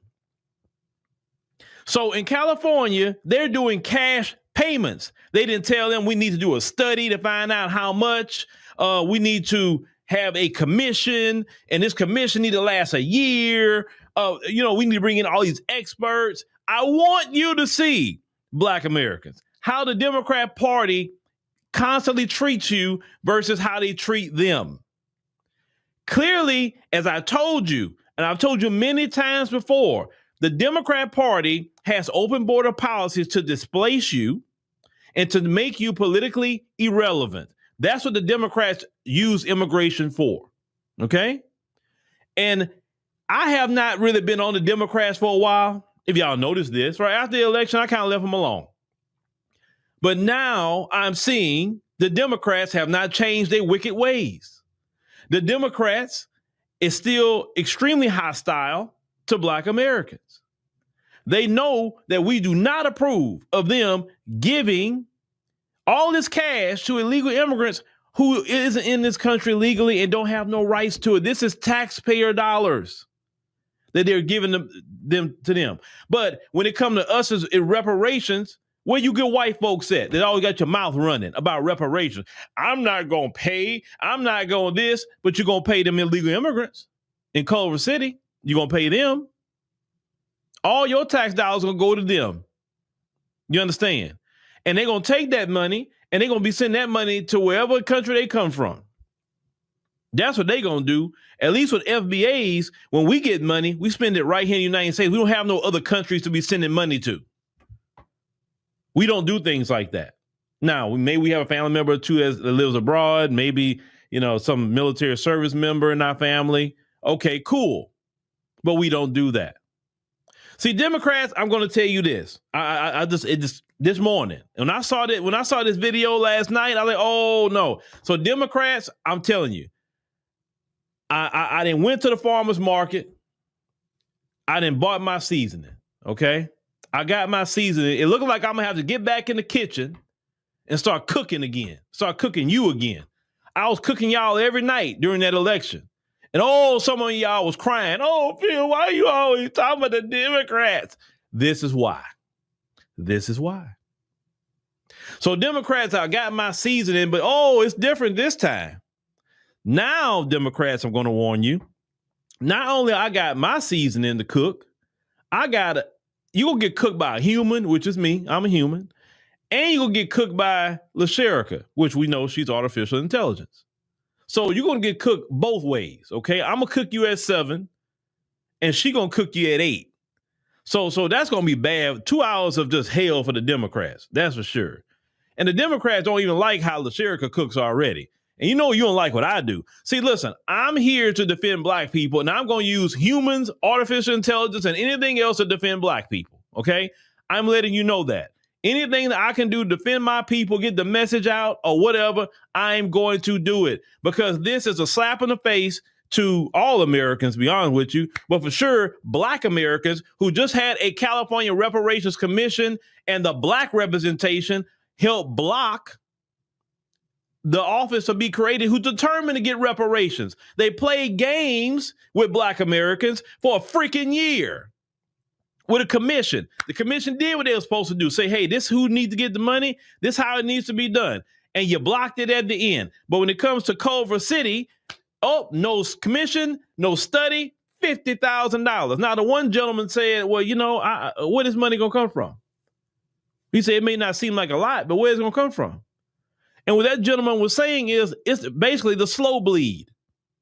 When most people go broke, it's not because you went and bought a big ticket item and that's what makes you broke. No, it's usually spending here, spending there, spending here, spending there. Then eventually you got so much coming out that you don't see it. And then now you're broke.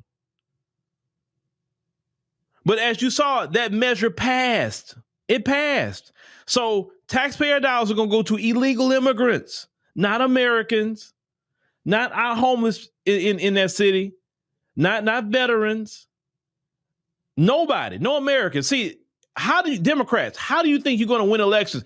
You're the reason Trump has got elected. I'm be honest with you. These moves like this is what got Trump elected. Now you want to complain on Trump and say, oh, Trump this, Trump. You're the reason he's in office. Most people would say, if you wasn't doing this crap that you did just now, maybe Kamala would be elected. If you would have did the same measure for Black Americans, maybe Kamala would have been in office. But you're so hostile toward Black Americans. Democrat Party has a disdain for Black Americans. You understand? We are Americans. And they rather treat people who are not even from this country, who came here breaking laws to get here, whether they came here with a visa and overstayed, whether they gamed the system with asylum, or whatever the case may be, the Democrats have sat here and made that part of their mission. That's why Democrats, I can't vote for you. Not in good conscience. I can't. I can't vote for a party that's actively trying to harm us. Say what you want to say about Trump, but Trump is not out here actively trying to harm FBA. He's doing some crazy things.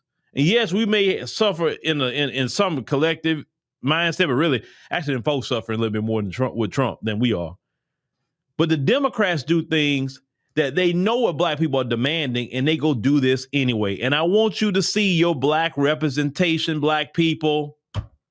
I told you, if you really want to make a change in America, you got to start with that Black politician and that Black preacher. That's the two that has been the biggest stumbling block to Black people. You can't really even deal with racist white supremacists beyond with you. You got to deal with that, because if you go at them, you're going to have that Black politician, that Black preacher constantly sabotaging any grassroots or whatever. That's what they do. I told y'all that a long time ago. Y'all got to get it in your head. The Black politician, the Black preacher, that's your problem. And that's why we don't progress as a people. The Black politician, the Black preacher, the majority of them are tied to the boule. And you know the boule is nothing but some bootlicks and shines. Yes, they are. Yes, they are. Because they want to see that master's table. Now, I'm going to give the small percentage who are not, okay? Because I don't want you to come to me, well, I'm in the Divine Nine and I'm not talking about you, bruh. Sis, I'm not talking about you. You know the ones I'm talking about because you don't even like them, okay? Some of you have came and told me that, like, yeah, I am in the Divine Nine, but I don't like them. They be really bootlicking. Okay, that's the ones I'm talking about. If you in the Divine Nine and you ride for Black people, you calling people out, you know what I'm saying? I'm not talking about you. So don't email me. Don't be, oh, I'm so disappointed in what you said. Listen, you know how I feel about them organizations on a good day, okay? But that's you. Do what you want to do. I'm like this. I got more dedication to my God and my people, not some man-made organization. Don't get me started with that, okay? So the video is not about the boule. But what I'm telling you is that's been our problem. If that Black woman was on code with Black people, she'd have been siding with the white gentleman was saying, hey, man, where is money coming from? And if she was on code, she'd be like, well, Are black people getting this too? Is it because black people need help in this city too?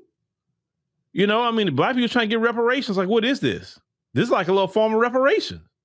A grant, they ain't got to pay. It's not even a loan, a grant. You ain't got to pay it back. I'm telling y'all, man. I'm telling you. And I'm going to repeat myself again. So you Democrat shills, understand. I already bought my seasonings. I already bought them.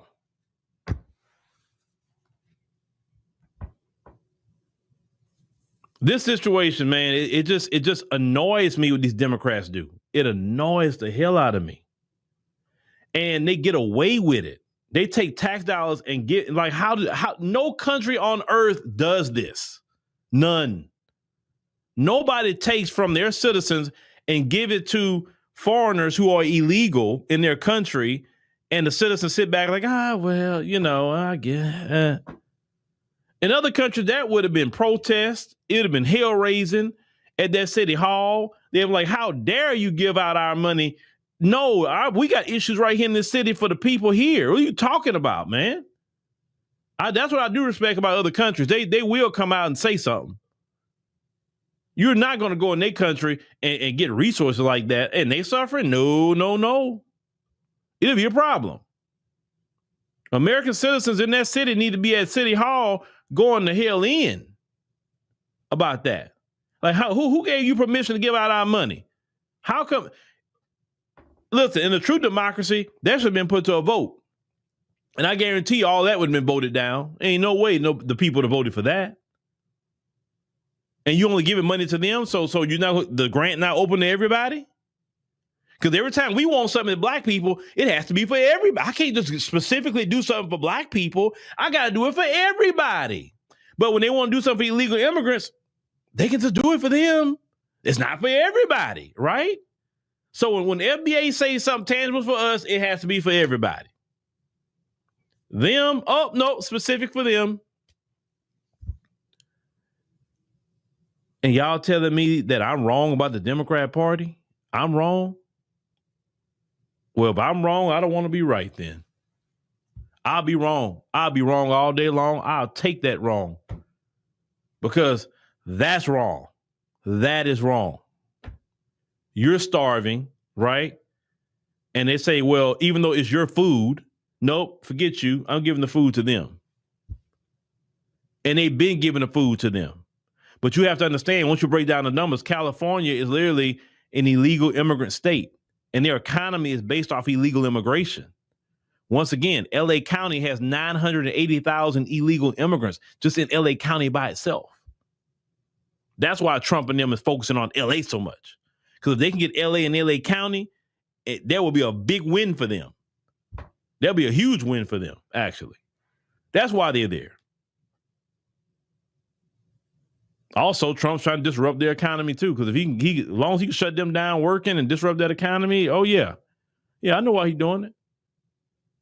But we as Black Americans looking at this, like I said, I didn't really find out that woman's name, but we got to find out her name and send her. It's like, hey, you gonna go put up a vote for some reparations for Black Americans in that city? The descendants of slaves, you gonna do that? Because I want to know. Because clearly we got money to give to illegal immigrants. Well, surely we got some reparations money, right? Where's $50,000 grants for Black Americans in that city? That's ridiculous, man. Ridiculous. But don't tell me nothing about no Democrats, man. Oh, the Democrats, this and that and the third. Man, the Democrats are all about economic sabotage and harming Black Americans. Period. I know those people that come here and be like, well, it's not just harming y'all, it's harming us too. I'm like, I get it. But I relate more to my community. I can't really relate more to yours other than you an American too. But definitely the harm has been done to FBA.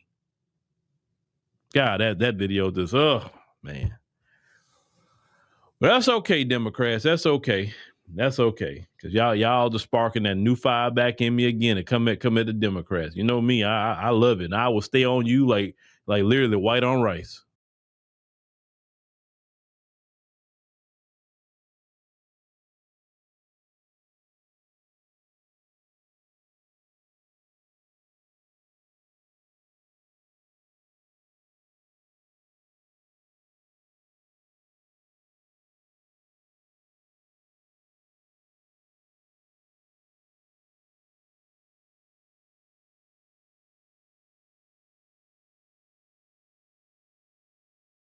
So this is apparently she going to go out and say this shit? What's up, guys? It's Benny. This has been a practice in how to not handle a scandal inside of the Trump administration with the Epstein files, which were on Pam Bondi's desk and ready to be released, which were so lurid with the base.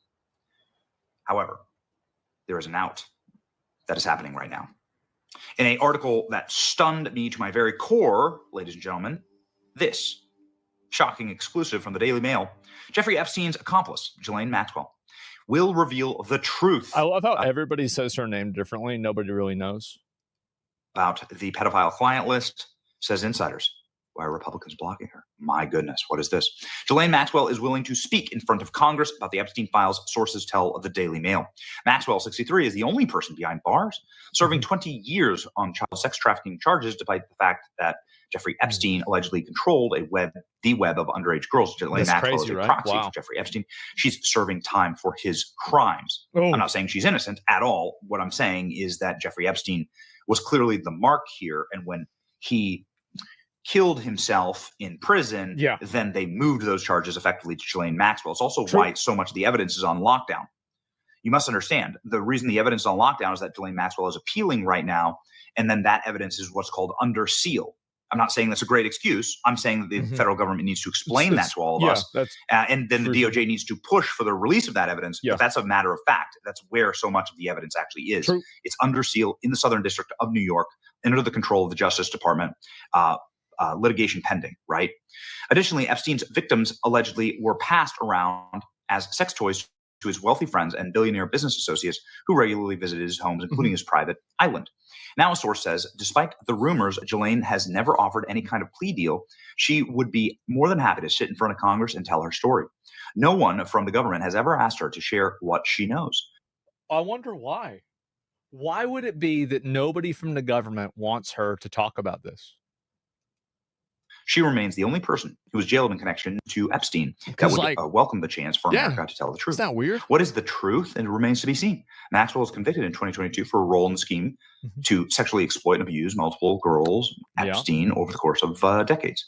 Obviously, she has a very sketchy background as well. Her father was a spy and was Mossad and was connected to British intelligence and a ton of other intelligence agencies.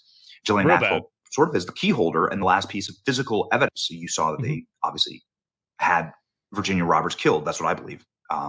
She was a piece of living evidence, to all of these crimes. Maxwell argues that she should have been protected from prosecution as part of a non-prosecution agreement made by Epstein, her former lover and boss, in 2007, when he agreed to plead guilty to 2 minor charges for prostitution and a sweetheart deal. How convenient for him. Now, controversy continues to rage over the Department of Justice statement that there was no Epstein client list and the release of the videos in New York's Metropolitan Correctional Center, which the DOJ says proves he committed suicide. It proves absolutely nothing, by the way. If anything, it proves the opposite. Do you think it's because she could name anyone now, and if no lists exist, everyone's on the chopping block? I think that you're actually bringing up a very good point, and you shouldn't listen to what she says. I mean, she is a pedophile child trafficker, right? So this should not necessarily be a beacon of morality.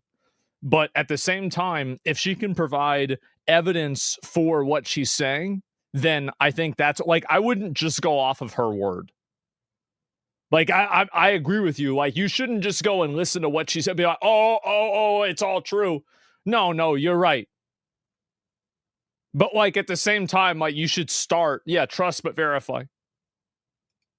Pointed to the fact that there's a critical missing minute. There's also a bunch of people going in and out. You also can't see Jeffrey Epstein's cell block, much less his door. The entire thing is absurd, right? The entire release is absurd. The scandal alleges a cover-up that prompted a rebellion against President Trump's loyal MAGA base, and that's a real problem. Some believe Attorney General Pam Bondi should be fired, including Dan Bongino, who's threatened to quit. On Saturday night, President Trump hosted a rebuttal, saying, "For years, Epstein, over and over again, why are we going publicly not? Why are we not giving publicity?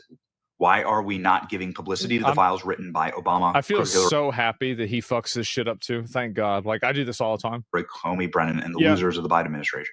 The Epstein cover-up was also the main topic of conversation among this weekend's Student Action Conference, including myself. Sharon Allen, an attendee, told NBC News, "It's not about Pam Bondi to me. It's about, look, Trump elected, you were elected, and you were supposed to be different. So prove to us that you're different by exposing the predators, right? Yes, true. A source close to Maxwell told the Daily Mail that the former girlfriend of Epstein, who continues to protest her innocence, would welcome the chance to be sit in front of Congress and tell the story. She would All she welcome would have the to do is get chance. subpoenaed. That's a lot. She could appear digitally, right, from the courthouse. This happens regularly from inside of the jail. Boring. She could appear digitally. Maybe they boring, can, like, boring. Donald's content president. You got to have her there in person. You have to have her there in person. Like, again, you have her there in person, make her wear red, and then give her a list that looks like a book. Like, that's what you have to do. Like, I'm telling you, like, that's the best outcome. Live stream. Yeah, live. 100% live. Send her with a guard. The source said, congressional hearings have been held from everything from JFK's assassination to the Epstein files. Nothing on it. Ghislaine Maxwell would be willing to speak to Congress to tell her story. Maxwell is also fighting to have her appeal heard at the Supreme Court. July 14th, lawmakers in the U.S. government would submit their responses in plea to the Supreme Court to take up her case. President Trump's former first buddy, Elon Musk, sensationally claimed the cover-up is because of President Trump. Maxwell, the source close to Maxwell says it's a false flag. Interesting. President Trump was photographed with Epstein several times. They ran in the same circles, but Trump was one of the first to break contact with Epstein over Epstein's mistreatment of women. Oh, hold up. Because they fell out over a business deal. We're missing this part right here. So, like, no, it was definitely that too, but it was also this. Yeah, that's a bit of context, right? I mean, so, and he should, you should not, and that's the thing. You shouldn't have fucked with them. You shouldn't have been making up that bullshit. Sex business? Yeah. Trump doesn't like mistreating people. I guess so. Is Trump defending the orange guy on this one? Am I defending the orange guy? I'm not defending or not. This isn't defending. What? Are you retarded? You're not some kind of a retard, are you? Contact with Epstein over Epstein's mistreatment of women. You're not a retard, are you? You're not a retard. Okay. There are no big shocks about President Trump and the Epstein files, but there are a lot of powerful men involved and a lot of money, and they got to follow the money. Yeah. The Department of Justice also said that no one else is likely to be prosecuted in relation to the Epstein case, including Prince Andrew. And Donald Trump got invited to England literally this morning. Donald Trump's going to make a state visit to England this morning. Yeah. Got it. Prince Andrew has consistently and vehemently denied all the actions against him. This Guthrie committed suicide this last year. This is Virginia. It's crazy how many of the people that are involved in this situation killed themselves. I guess they must all feel really guilty. That must be it. Roberts. Okay, got it. There's photos of Ghislaine Maxwell and Virginia Roberts and Prince Andrew. She says that's the reason. Ghislaine Maxwell trafficked her to Prince Andrew. Yeah, so of course. Why wouldn't Ghislaine Maxwell, why wouldn't you call her in to testify? Mm-hmm. This is going to be a great test for Republicans in Congress and also a good out for the Trump administration. I think he's right. He's right about this. Benny, 100% right. Is that I think that every single person, this is what I think that we should push for right now. Every person in Congress needs to come out in support of this. And the people that don't, I wonder why. Daily Mail is fake. This has been reported by too many different sources than for it to be fake. It would have been verified at this point, especially after this being out now for nearly 24 hours. I feel like it's probably not fake. How you get rid of something like this. If you bring in Ghislaine Maxwell, you show transparency. You should totally do this. We should totally do this. Mm-hmm. This is a great idea. Here's Ghislaine Maxwell. She's spoken very, very little, obviously. Yeah. But here's Ghislaine Maxwell in a recorded line from her prison saying what she thinks about Epstein. And here's Tim Burchett, ladies and gentlemen, member of Congress, saying why he thinks the Congress won't do this. Here we go. What's he saying? No, he didn't. I don't believe he did. I believe that he was murdered. Well, I was shocked. And I wondered how it had happened. Because as far as I was concerned, I was sure he was going to appeal. And I was sure that he was covered under the non-prosecution agreement. You thought he was good? Are you? What do you mean you thought he was good? How could you think this? Yeah. But I wasn't in the indictment.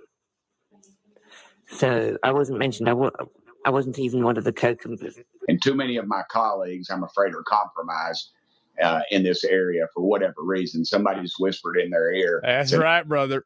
That's right. You got to hold them accountable. Let them know. That's right. Hey, you don't want something to come out on something else. You better keep your mouth shut on this. And that's exactly what they've done. And it continues to go, whether it's the honeypot that the Russians used to use or something worse. I don't know, but it's clearly, you see that up and down the line. You see good conservatives vote for liberal policies. So you're saying that right now, currently ongoing in our Congress, there are members of Congress who have been compromised by either special interests or the intelligence community to not give the American public information on Jeffrey Epstein. I believe so. 100%. 100%. I want to tell you one quick thing. I know it's a little different, but I've been involved in the UFO UAP issue, and it's, like I said, I'm not going to bring out little green men in a flying saucer, but it's about transparency. I had an amendment on the FAA reauthorization bill. Name them. Name them. I really hate how everybody is going and talking about how this is going to come out, and all these people are compromised and all this shit's happening. But then just name, at least put somebody's name out there, because all they need to do, the thing is that all you need to do is have one domino fall, and then I think that things will kind of collapse around after that. Roll up that good. If an American pilot sees a UAP, an anomaly or something, and they make a report to the FAA, that report has to be made available to Congress. I was told by the whip. That's crazy how fast he went from this to UFOs, bro. This is a speedrunner. I've never seen this before. What happened to my amendment?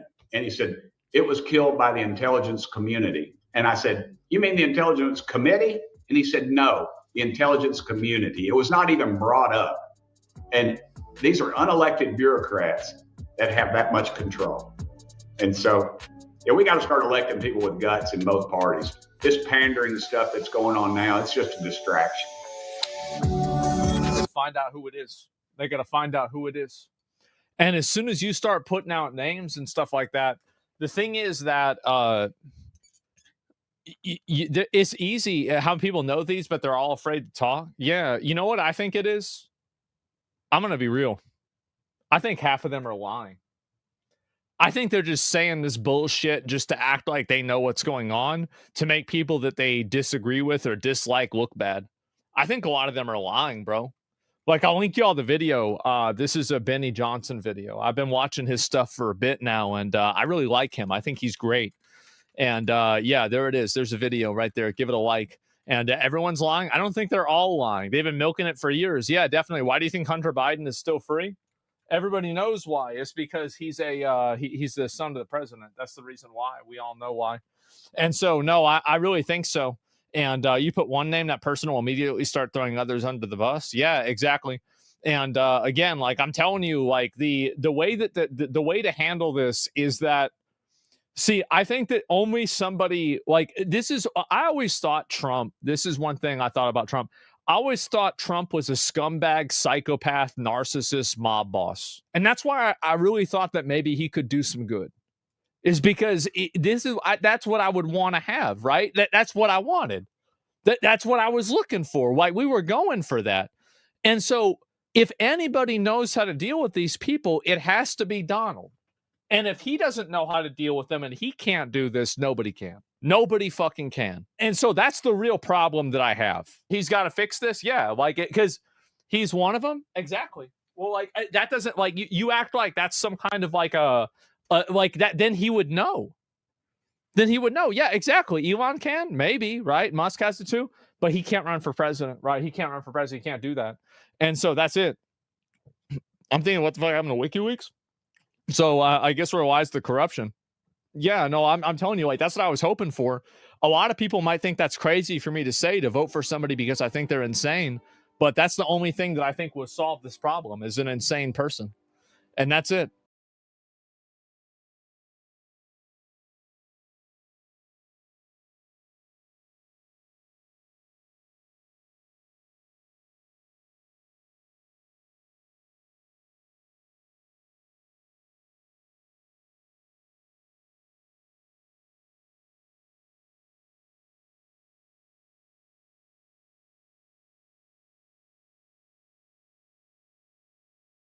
Never been convicted of a crime? Yes, two counts. One, soliciting prostitution and procuring a minor for prostitution. Is it true, sir, that you have what's been described as an egg-shaped penis? I had hired psychologist to what type of person he was and what would actually get under his skin. Question. Described your penis oval-shaped and claimed when erect it was thick towards the bottom but was thin and small towards the head portion, and called it egg-shaped. Those are not my words, I apologize. But as Mr. Critton has stated, that this is a... I'm willing to continue. I hate to call him out. Let me go on the record. He tries at all times to be the master of his domain and in control of his world. Mr. Epstein, how long have you been sexually attracted to underage minor females? Are you kidding? I mean, I don't feel like I'm divulging any secrets here, right? On one of Defendant Epstein's birthdays, a friend of Defendant Epstein sent him 3 12-year-old girls from France. Why is he who smiling? Spoke no English for defendant to sexually exploit and abuse. After doing so, they were sent back to France the next day. Isn't that true? I would like to answer that question. I really would. However, today, my attorneys have told me I have to assert my Fifth Amendment. You're invoking your Fifth Amendment rights to each of these questions because you know that your answers will incriminate you and you feel that it will result in you being prosecuted for these crimes. Isn't that right? No, in fact, the Supreme Court recently said that the Fifth Amendment right is there to protect the innocent. So that's the way I'd like to answer that. Oh, man. Yeah, I guess so. Right, guys? I can't believe this guy killed himself for being too innocent. Virginia Roberts. Do you know Virginia Roberts? So she's, again, who? Virginia Roberts. Can you spell it? Common spelling. Virginia, like the state. Can you spell it for me, please? Roberts.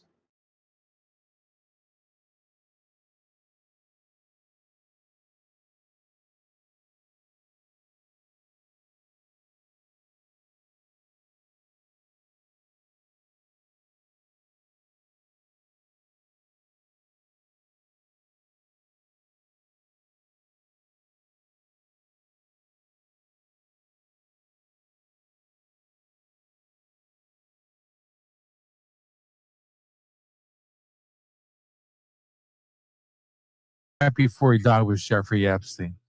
Now, there's been a whole below. The president says, "Why do you make such a big deal about him?" And they're saying there was nothing complicit in his death, and he didn't have a list. You were in touch with him right before he died. So, do you believe what they're saying without proof that he committed suicide, that it wasn't murder? Didn't somebody get to him? I've never believed that he committed suicide for 2 main reasons. One, anecdotally, as you say, I met with him 9 days before he died. He had been calling since his arrest to have me come and meet with him. But, he had a whole battery of top-notch lawyers, so I figured he was set. But his in-house counsel then called me, and I was very flattered. Quite frankly, he said that he has to see you, that you're the only person in the world he trusts with his life. So I went up there to see him 9 days before he died, and we came to an agreement that I would take over the case. I did it subject to meeting with his current lawyers, or I would put my own team in, and I had already lined up a team to bring in. His lawyers were hesitant about meeting with me, but I wanted them to hear from him that he wanted me to take over the case and all that. Anyway, but so anecdotally, 9 days before he died, we planned a whole strategy to fight the case. He was in good spirits, and I was in touch with some of the local lawyers who had been visiting him in between. They had asked me to take over a bail hearing that he had coming up, and I was hesitant to do that because I didn't like the record they had made earlier. But that Friday, he died on a Saturday. The The Friday before, the lawyers tell me he was giving out instructions based on the strategy we had worked out. And he'd also asked me to do another task for him that was only forward-looking. So the idea that a couple of days later he would have killed himself doesn't make sense. But more importantly, Michael Baden, who I believe to be the foremost medical examiner in the world, who was New York City medical examiner, went through the medical examination after his death with the assistant New York medical examiner. Dr. Baden has said that in all of the tens of thousands of autopsies and medical examinations he's done, he has never seen injuries like this consistent with a suicide.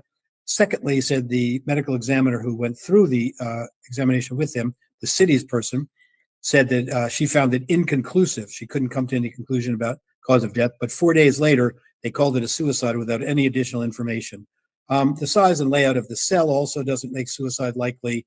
Based on a couple of calls I get afterwards from other inmates, doesn't make suicide likely. But I don't have a theory as to who killed him. I don't have a conspiracy theory. Others do. And usually in this situation, if someone were killing him to make a name for himself because he was a sexual offender, that sort of thing, then that person would generally want to take credit for it. That hasn't happened here. So I don't know the full answer, but my belief is that he did not commit suicide. So what do you make about the fact that the director of the FBI and the Justice Department is saying there's no conspiracy here, he committed suicide? Obviously, from what you just pointed out, including the medical examination afterwards, shows that there is something more to the story. Why do you suppose all of a sudden they've changed their tune? And have you been in touch with anybody regarding that? Right. Well, it's not really all of a sudden. In other words, the New York medical examiner eventually came out with a statement that it was suicide. The Justice Department has taken the position that it was suicide. This is just coming up now because, people have been asking for the so-called Epstein file, this client list and that sort of thing. And so they came out contemporaneously with that. In terms of the so-called client list, now the Justice Department has said there isn't any client list and there's no evidence of any conspiracy to blackmail people or plan to blackmail people by Epstein. I don't find any of that surprising. I would not have thought that he had any kind of client list. He had a number of wealthy and prominent friends who certainly traveled around with him, went to events with him, visited him, and so on. And shame on those people, by the way, for sort of denying that after the fact when he came out, when he got charged. They certainly benefited from their friendship with him at the time. But I'm not surprised by any of these things. And I quite frankly, I agree with President Trump. I'm not sure why this has become, the biggest agenda item. And you see some of these guys now even turning against their former friends, Pam Bondi and Kash Patel and all of that, and saying they must be holding something back. And Elon Musk came out with something a couple of weeks ago in which he said that the reason they're not turning it over is because Epstein had some bad information about President Trump. I felt compelled at that time to come forward. That I knew for a fact wasn't the case. I had discussed it, Mr. Epstein. It's something that he wanted to bring forward. He didn't like people being falsely accused of things, especially people who had been friends at some time. As you may know, there'd been a falling out with President Trump. President Trump had kicked him out of his club down there, and so on. So I came out with that, and it got 11 million views on Twitter or X, whatever it's called. Then President Trump reposted it. That's the case. I mean, if anyone to suggest that this isn't being turned over because there's bad information about President Trump is simply wrong. Well, what do you suppose? Because what you said is very credible. Whether it was, you look at the report after he died and his state of mind when you were going to become his attorney.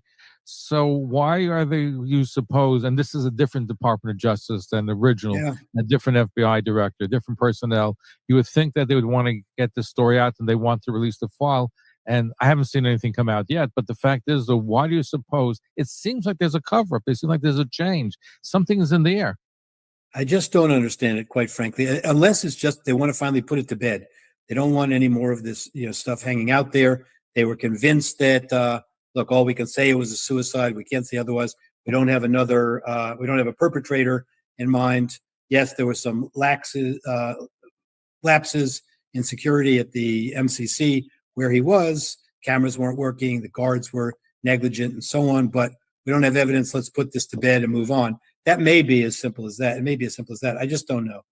They're certainly taking a lot of flack for it now. Because the reason why, because what you know, they know. I'm sure they've Yeah. seen the medical examiner's report and they know about what you course. said. So that's what makes it more puzzling to me.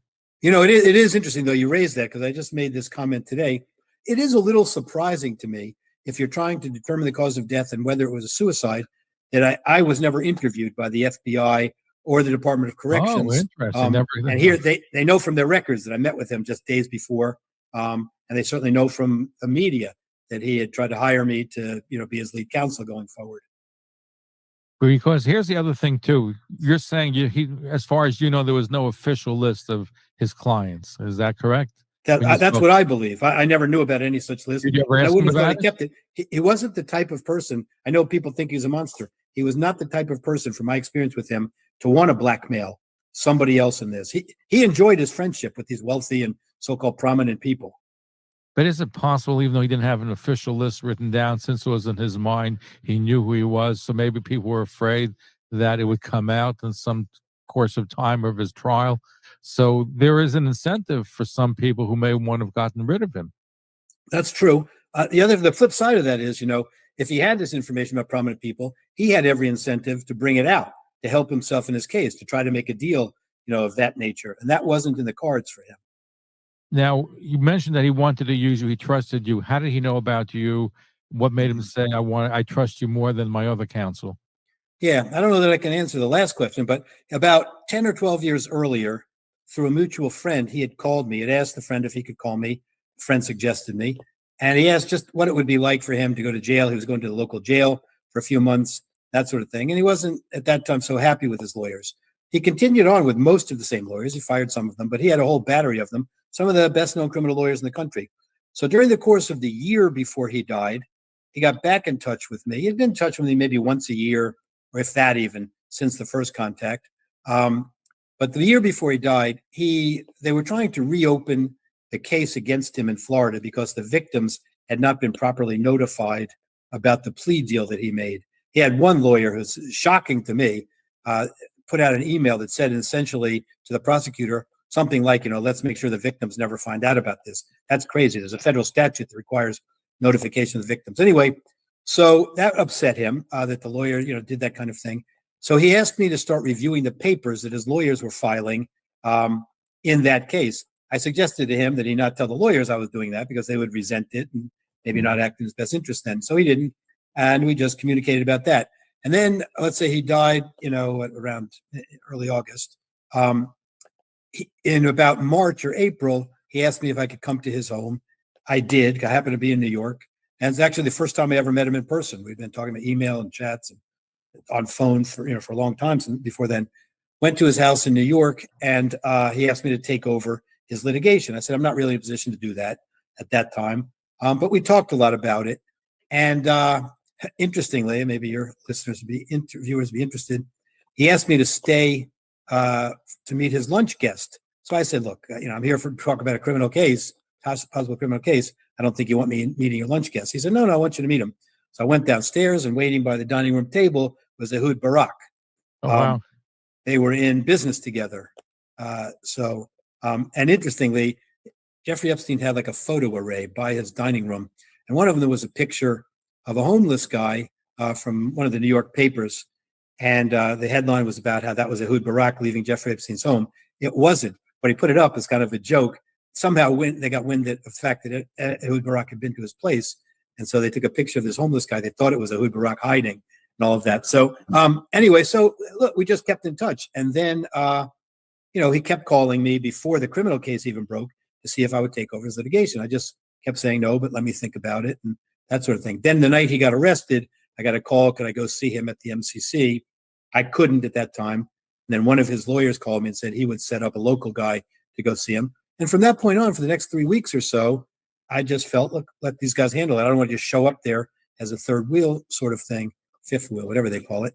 But the in-house counsel kept calling, and finally just said, look, he really needs to see you. So I went up and saw him. Now, you had represented Donald Trump, the president of the United States, in the second impeachment hearings. Are you still in touch with the president? Yes, I am to some extent. Yeah. I am. Did you ever have a conversation about him and Jeffrey Epstein? Did it ever come up in a conversation? No, but first of all, I wouldn't talk about any specifics of the conversations I had with him generally, but no, that never came up. And remember, I represented Epstein long before I met Donald Trump. That was 2019. I met Donald Trump just before they called me 2 weeks before the impeachment trial. Right. No, I thought in subsequent conversations. Yeah, he covering stuff up. He a small head too, because several of Epstein lawyers, like Dershowitz, represented Epstein. Dershowitz also represented Trump in his impeachment hearing. It's 3 other lawyers, and I didn't know he was one of them, but he another one too. How is it that lawyers who represented Epstein also went and represented Trump? Conversation, if it ever came up. No. Thank you for watching. If you like this content, you like our programs, please like.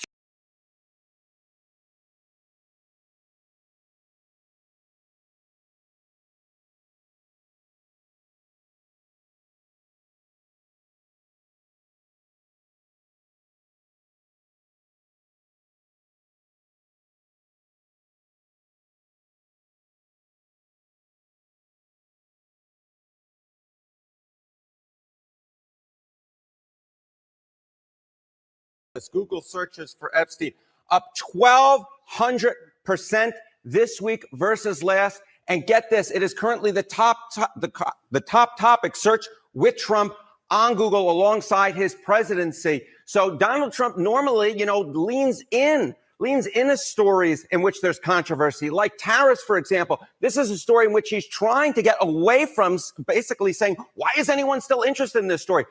But the bottom line is people are very interested in this story to historic degrees, at least this week. Give us some perspective. You see that 1,200 number about other stories in comparison, how people are viewing this one. Yeah, okay. So, I mentioned tariffs earlier on, right? Epstein has been Googled a lot since Monday. He has actually been Googled 1.4 times as much as tariffs has been Googled. And that is, of course, a huge news story. How about Grok, which is another insane news story this week? I mean, my goodness gracious. But in fact, Epstein has been Googled 2.5 times as much as the Grok story has been Googled. So the bottom line is this is a story in which there's a lot of interest. And it's one of the few stories in which both Steve Bannon and Elon Musk are going after Trump. At least the Trump administration, he's managed to bring together 2 parts of the administration or 2 parts of the fan base that have normally been against each other. Yeah, you can bet on anything, and this proves it. What are you seeing as far as whether or not people think that they will actually release these Epstein files? Yeah, I know my buddy Vin from Jersey would love for the Trump administration to release more Epstein files. But get this, Trump releasing more Epstein files in 2025. This is the betting market odds. You go back 2 months ago, it was 43%. You go back even a month ago, it was 39%. But now it's just at 20%. I think that there are going to be a lot of the normally MAGA fan base who are going to be very disappointed. And this is all a self-inflicted error by Trump and the Trump administration. Many in the administration were pushing all these conspiracy theories, promising bombshells when they got into office, and nothing. It turns out what goes around sometimes comes around when you push conspiracy theories. That is true. All right, Harry Enton, it is a pleasure. Thank you so much. Thank you, my friend. Over to you, Kate. Where are you on Pam Bondi resigning? No, I'm not going to condemn Pam Bondi because she takes orders from the White House. She doesn't make unilateral decisions. She does what she's told to do. That's the way President Trump runs the administration. None of the cabinet heads make independent decisions. They all come out of the West Wing and the White House, all of them. So, you could sacrifice her, right? But it is a bad look for Donald Trump. You can't justify not being more upfront about a case that's captured the attention of millions of Americans. AOC has had nothing to... I want to stop right there for a second, Johnson. Look. First things first, man, this thing is not going away, obviously, and I'm glad it's not going away. We need people need to see the light about Donald Trump, about what's really happening with his administration. They also need to know these people are not being honest, okay? What they're trying to do now, the play right now, it seems, is they want to throw Pam Bondi under the bus, as Bill O'Reilly just pointed out, in order to save themselves. Because, was it Patel, Vakish, and Bongino, they all ran on talking about this stuff. They kept talking about they're gonna get this stuff released and we're gonna stand behind it. We're gonna put stuff out. We're gonna tell the truth. And they were making it seem like they were gonna be the insurgents to go in and do what Biden people would never do, what the Obama people would never do, what none of the run-of-the-mill Republicans would ever do. And look at what they actually are doing. Nothing. So this needs to be exposed. Yeah, my job here, and I define what it is. It's not a job that's given to me by anybody. I feel like my job here is to try to call balls and strikes to the best of my ability. It's hard when you're a Democratic Party hater, but it ain't hard on this one. Look, Republicans don't need to be Republicans. Republicans need to be independent too. And this is a clear example of why. If you can't look at your president and say, hey, dude, what's going on? Don't hide behind Pam Bondi. You know damn well Pam Bondi don't call the shots. That's why she's there. Anybody that's working in anybody working in the Trump administration reports to Trump. This is not the last time. The first presidency, he had people that didn't listen to him, that did what they wanted to do sometimes. Then he fired their ass. Well, he ain't fired Pam. Maybe he will. Maybe that'll be the play. Maybe that's what he'll have to do to save face on this thing. Fire her and say, why did she do it? But he's already out defending her. But it's going to come. It's going to come to the point where he's going to have to sacrifice her. Or Democrats will have this is a golden ring given to the Democrats, man. That's why they're going to lean in. They're going to lean in on this because this benefits them. Oh, man, they see blood in the water on this one. Oh, God. It's looking good. And to that point, speaking of blood in the water, Johnson, speaking of unforced error, Johnson, and it's not unforced in the sense of when you play with guns, when you play with fire, you get burnt. People were using the fire of the Epstein files in order to ingratiate themselves, to soften up the public, to make it seem like they're the everyday kind of guy. You can trust them. And they're going to fight for the things you care about. Well, now they get to bite you in the ass. And you had to know this was coming. That's why it's an unforced error. But speaking of people chomping at the bit, Democrats, check this out. Say about the attacks on the ICE agents. Can you believe that? But the Epstein fiasco gets her attention. You see what she posted today? Capture the attention. He's going to go, and Cuomo's going to go in on AOC. And I'm here for it. Millions of Americans. AOC has had nothing to say about the attacks on the ICE agents. Can you believe that? But the Epstein fiasco gets her attention. You see what she posted today? Wow, who'd have thought that electing a rapist would have complicated the release of the Epstein files? Hope it goes viral, because that's all you're about. What have you ever done to fight for the release of the Epstein files? Huh? You sent out a few tweets over the years just to try to what? Ride the wave? Where are your resolutions? Where are your speeches on the floor? Where are your demands? Nothing. Just like the rest of your propaganda and your false promises. It's great for you for being developing a following, but it's not much in terms of being a leader when you get nothing done and you just play the game of advantage. You are no better than the people you think you oppose on the right. Trump. I like that segment from Cuomo, man. And I've been critical of him before, and I'll probably be critical of him again. But I like what he just said there, because that's really all they're doing. And that's what both sides do from time to time. But hey, call it out when it happens, no matter who does it. And yeah, that's what she's doing. You know, damn well Biden was in the office. They come up with reasons not to release it, and she'd be quiet. You know, damn well she would be. Come on, man. Shit, see, Burley, we're talking about Israel. And very carefully talking about that. And people are dying. You know she wouldn't be talking about this. She's talking about it now because it benefits her politically. That goes for all of them. Let's see what Stephen A. Smith had to say. No matter what you may think about him, if you are on the right, you could not ask for better than what he has done, because what he has done is what they have said they wanted and have been trying to get done for years. And even they admit that he's doing their bidding, yet they're in an uproar because the Department of Justice said there's no client list and the Epstein file space is closed. Really? I mean, I'm wondering I got to talk to Steve Bannon. I got to talk to him. I got to talk to some of these people, the Tucker Carlsons of the world and everybody going crazy over the Epstein client list? That's what you're concerned about? I mean, you've got such a hard on for the president that you are losing your mind with all the things. Again, if you are a member of the right, you're a centrist, you're a leftist, you can't be too happy with what he's doing.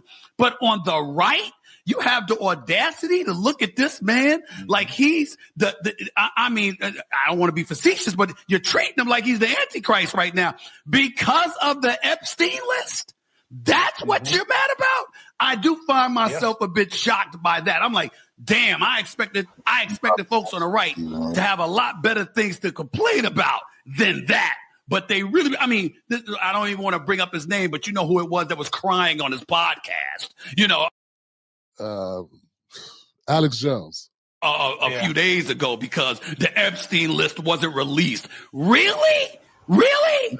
That's what Bongino. I respect the hell out of Bongino. I really. Why? Why do you respect the hell out of him? I really do. You know what I'm saying? I don't agree with everything he said, but I have profound respect for him. Why? And his service to our country being. Why? Doing the things that he has done. But that's what you're reportedly contemplating resigning. You're the deputy director of the FBI. That's a big betrayal. Really? All right. Okay, before we get to that, I got to say this. I got to respond to Stephen A., man. Stephen A., my brother, I'm glad that Republicans are upset about this. I'm glad that MAGA's upset. They should be upset. They should hold Trump accountable. Look, man, you want politicians to do something, you got to hold their feet to the fire. Okay? And what a better reason to hold their feet to the fire than children being trafficked. And a bunch of rich assholes, privileged elites, having access to those children and that going unpunished. Okay, as we know right now, there was a ring of activity, of nefarious activity, assault on young minors. We know this, right? And now we know that only two people, really one person's been able to pay any type of price for that, and that would be Ghislaine Maxwell. Epstein's not here. His price hasn't been paid. Okay, but we know everybody who's been there, who benefited from the use of either the planes in order to fly in on the fly list. My brother pointed this out in the show last week, a couple days ago. We got two lists, fly list, client list. Blackmail people, client list, right? Flight list, flight log list. We got two lists of people here, all right? So those people should be exposed. So I'm glad, I'm very happy that we got MAGA people with some integrity.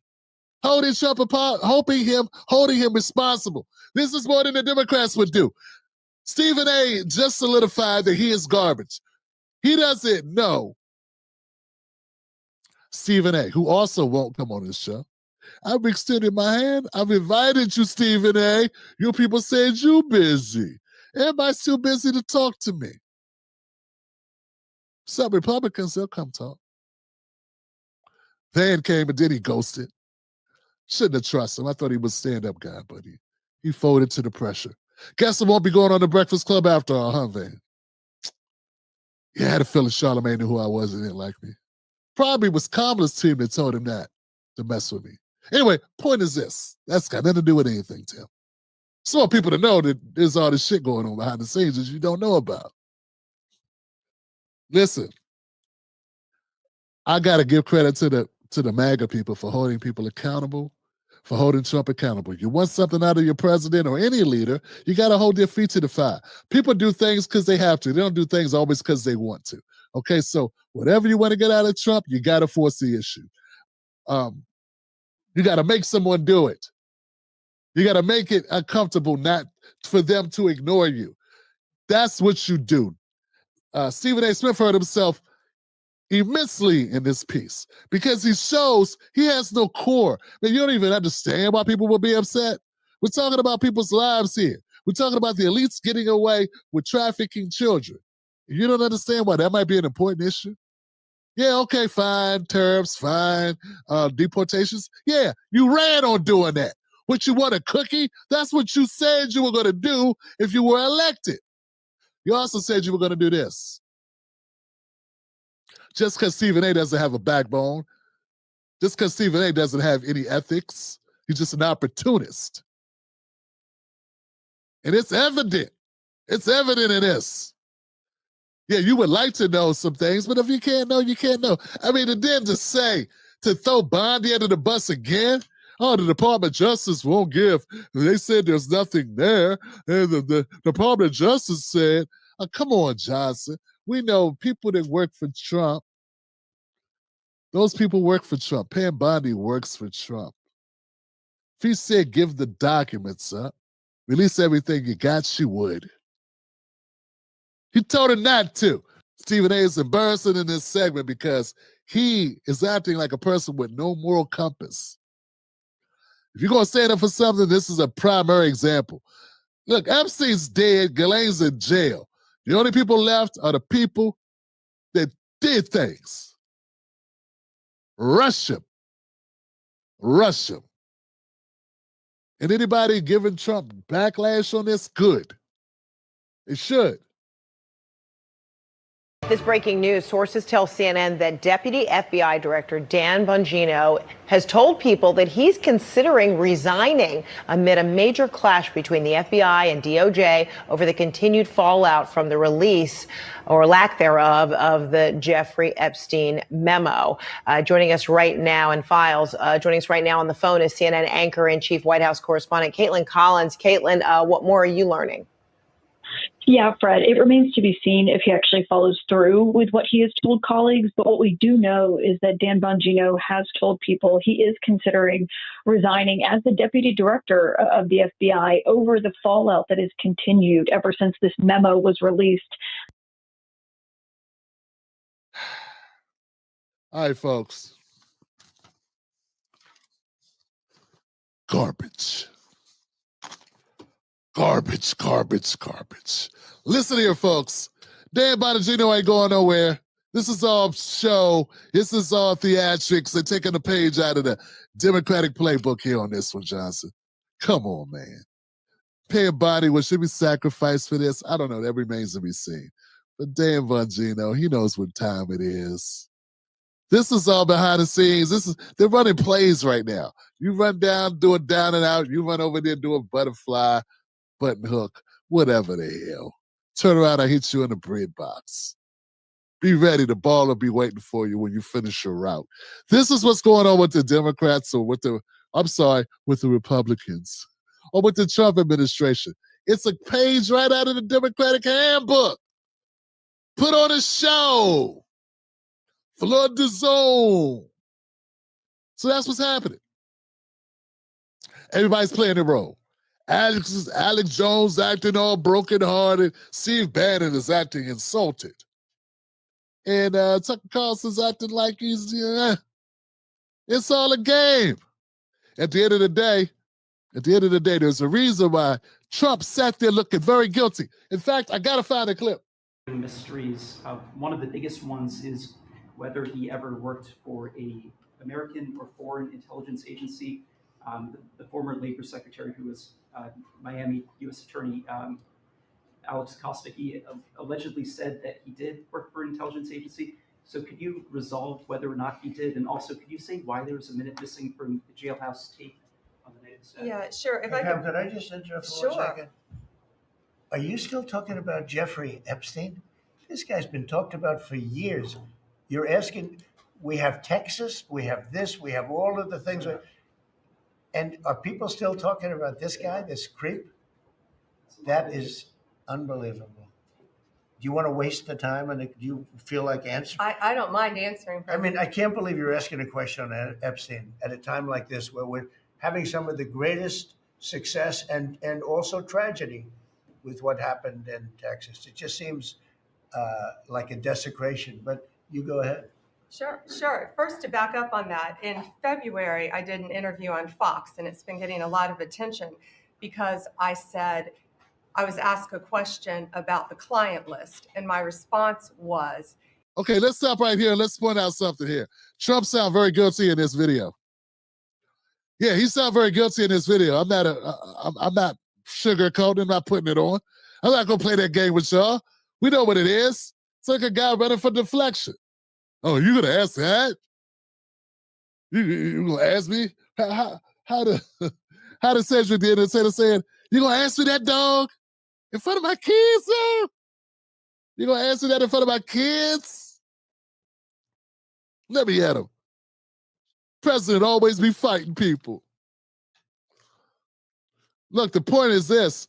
Donald Trump sounded like somebody with something to hide and like this was all scripted, the response, and he wanted to have this retort. Now, this may work, this Jedi mind trick may work on only the most demented of the MAGA group, which is probably 40% of them, who will fall for the Jedi mind trick where he goes, come on, we're above this. We don't need this. This is not important. What are we doing still stuck in the past? Let's look forward. Stop talking about old shit. Skip the question. Yeah, that sounds like somebody with something to hide who may be appearing in something, or maybe other powerful people who are donors of his campaign or donors to the Republican Party, or powerful people who may appear on this list. Remember, this is not all about Trump. It just may be in Trump's best interest that this not come out. It does not have to be that it's Trump. In fact, I don't even believe it is Trump on the list. And if it is Trump on the list, it's along with a lot of other people too. Okay? So, because if it was just Trump, Biden would have put this shit out because they've had this list since 2007. I tend to believe that if there was something incriminating that solely incriminated Trump, it would have been released under Joe Biden. That's one way to get him out the race. Works a lot more than some trumped up charges about Stormy Daniels.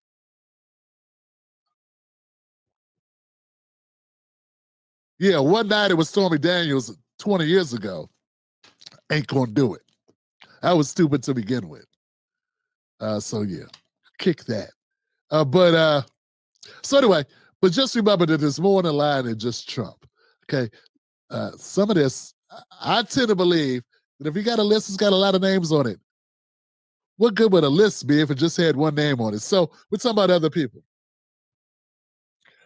Some people are saying it's possible that Epstein worked for Mossad, and that he wasn't working alone. He was working on behalf of others, and this has some things to do with certain national security organizations doing the bidding of those intel organizations in order to get leverage on people globally, internationally even, right?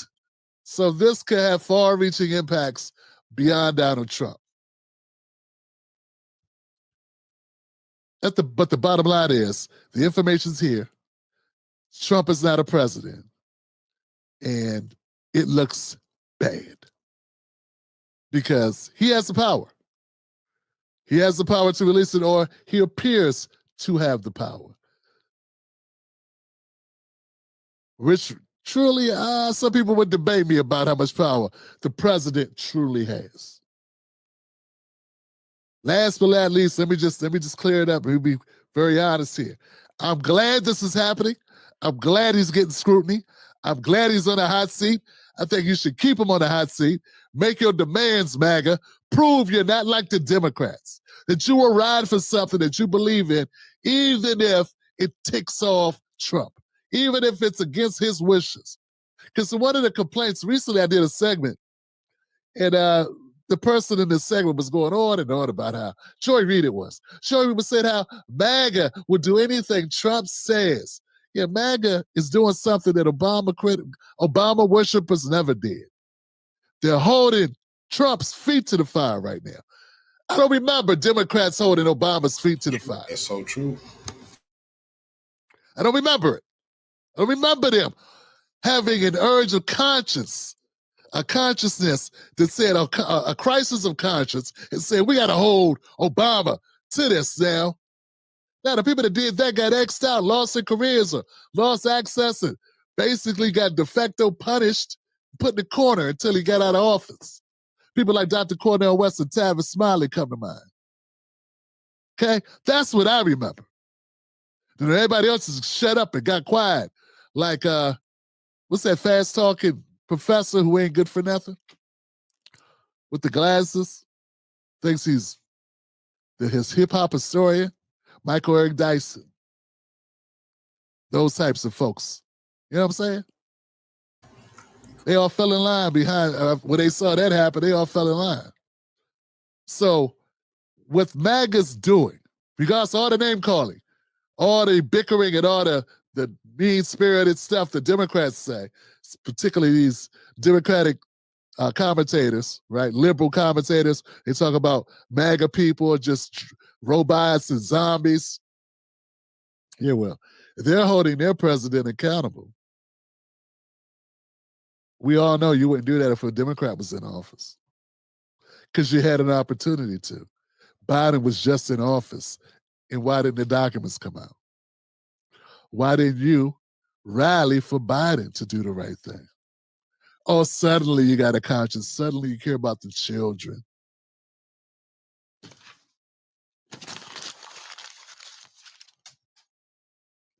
All right, guys. Hey, look, I'm Tim Black. Thank you.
Michael Biden, who was there on my behalf, who witnessed the autopsy, also concurred that it looked more like a homicide.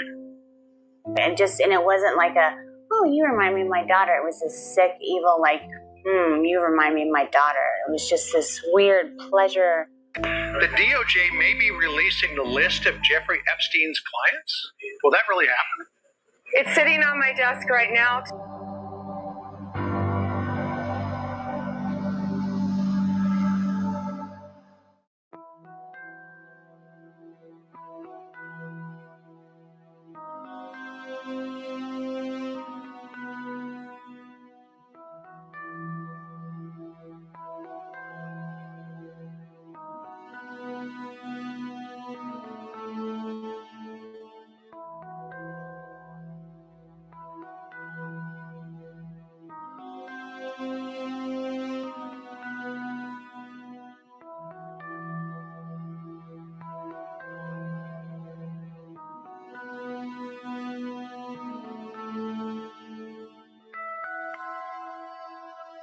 I saw y'all on the internet coming for Cash Patel saying he's day 5 and we haven't gotten Epstein files. Well, I'm here outside the West Wing and look at what we got today.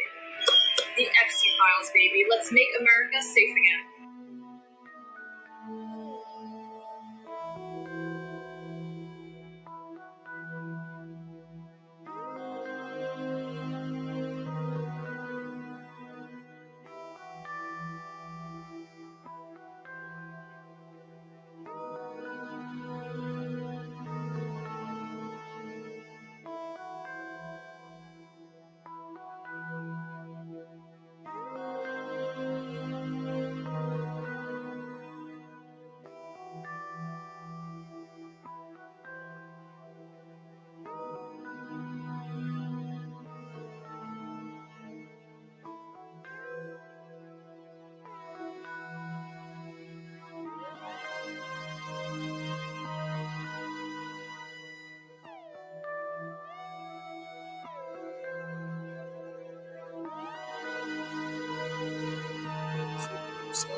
Would you declassify the 9/11 files? Yeah.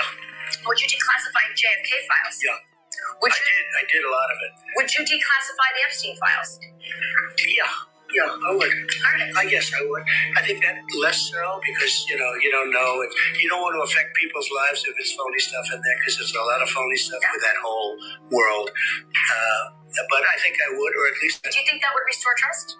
Help restore trust? Yeah, I don't know about Epstein so much as I do the others. Certainly about the way he died. It'd be interesting to find out what happened there because that was a weird situation and the cameras didn't happen to be working, et cetera, et cetera. It's just very strange for a lot of people that the list of clients that went to the island has not been made public.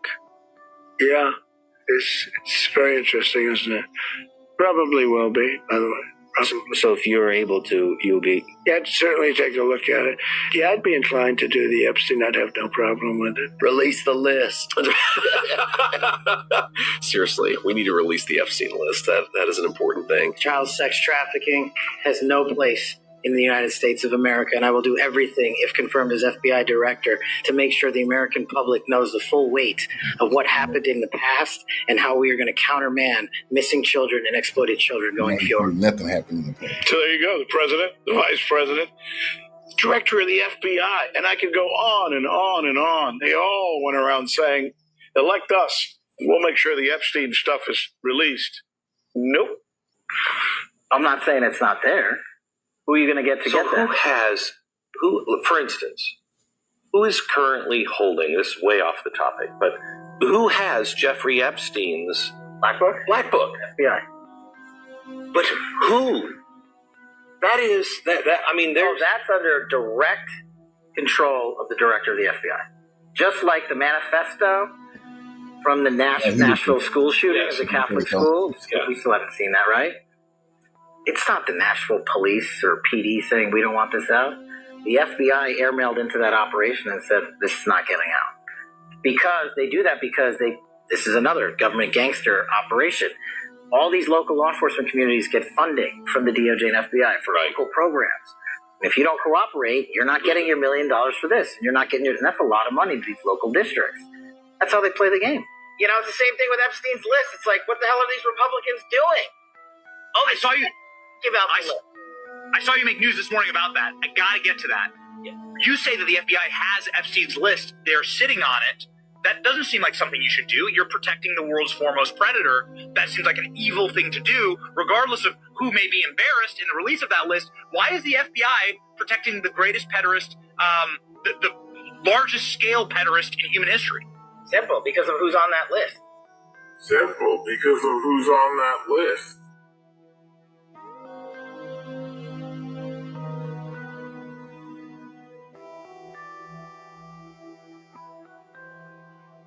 I came to this interview on my free will. No, there was nothing promised to me for doing this interview. Excellent. Yes, everything that I say at this interview will be the truth. I met Donald Trump at some parties I attend that I was working for Mr. Jeffrey Epstein. There was about 3 or 4 times that I had encounters with Donald Trump. I was 13.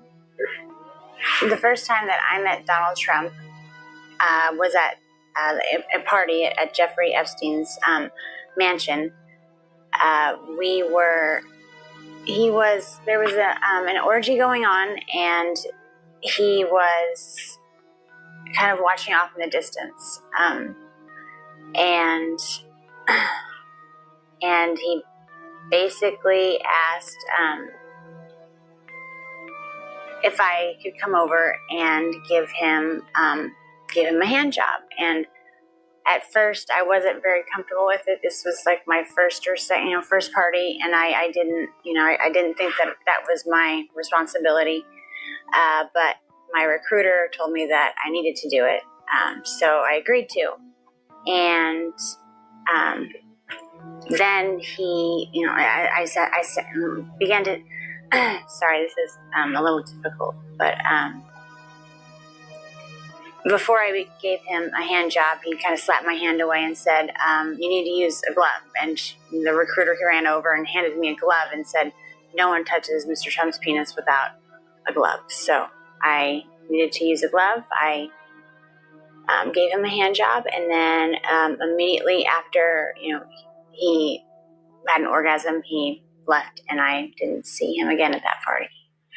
Jeffrey Epstein is a billionaire friend of Donald Trump's that was responsible for throwing the sex parties. There was, I originally came to New York trying to be a model, and in my travels, I met a girl named Tiffany there who was very interested in me and said that, that's what she did, is that she helped girls, get what they wanted, and she could help me get into modeling. That she knew a lot of people that were higher ups, and that it would be no problem. And so that's why but I would just basically have to come model at a couple of events and meet some people. There would be no sweat. So of course I went. That sounded like no big deal. And she was recruiting the girls to come to these parties.